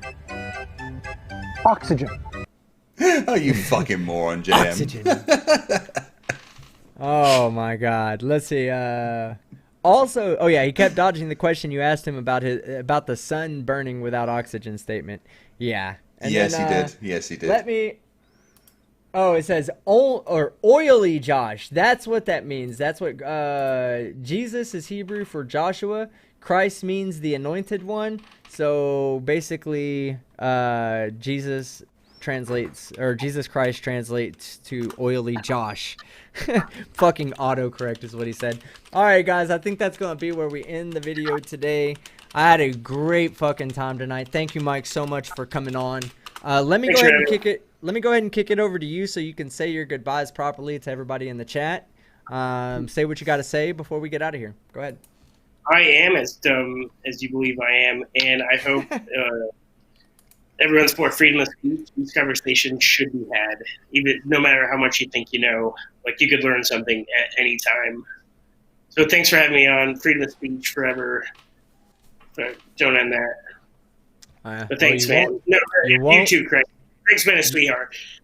Let me tell you something. He's You'll never get Always a pleasure. You'll never get an argument from me about freedom of speech. The only time I'm Yeah. against freedom of speech is when it's harmful to others, and I'm not talking about Or just feelings people. harm or thought Right. harm. I'm talking about when it actually does harm to other people. At that This is point, not that. yeah, this is not that whatsoever. Right. And freedom of speech is something that we should all value in our lives.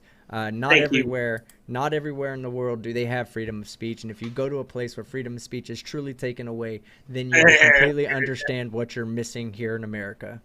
But thank you, Mike, for coming However, us tonight.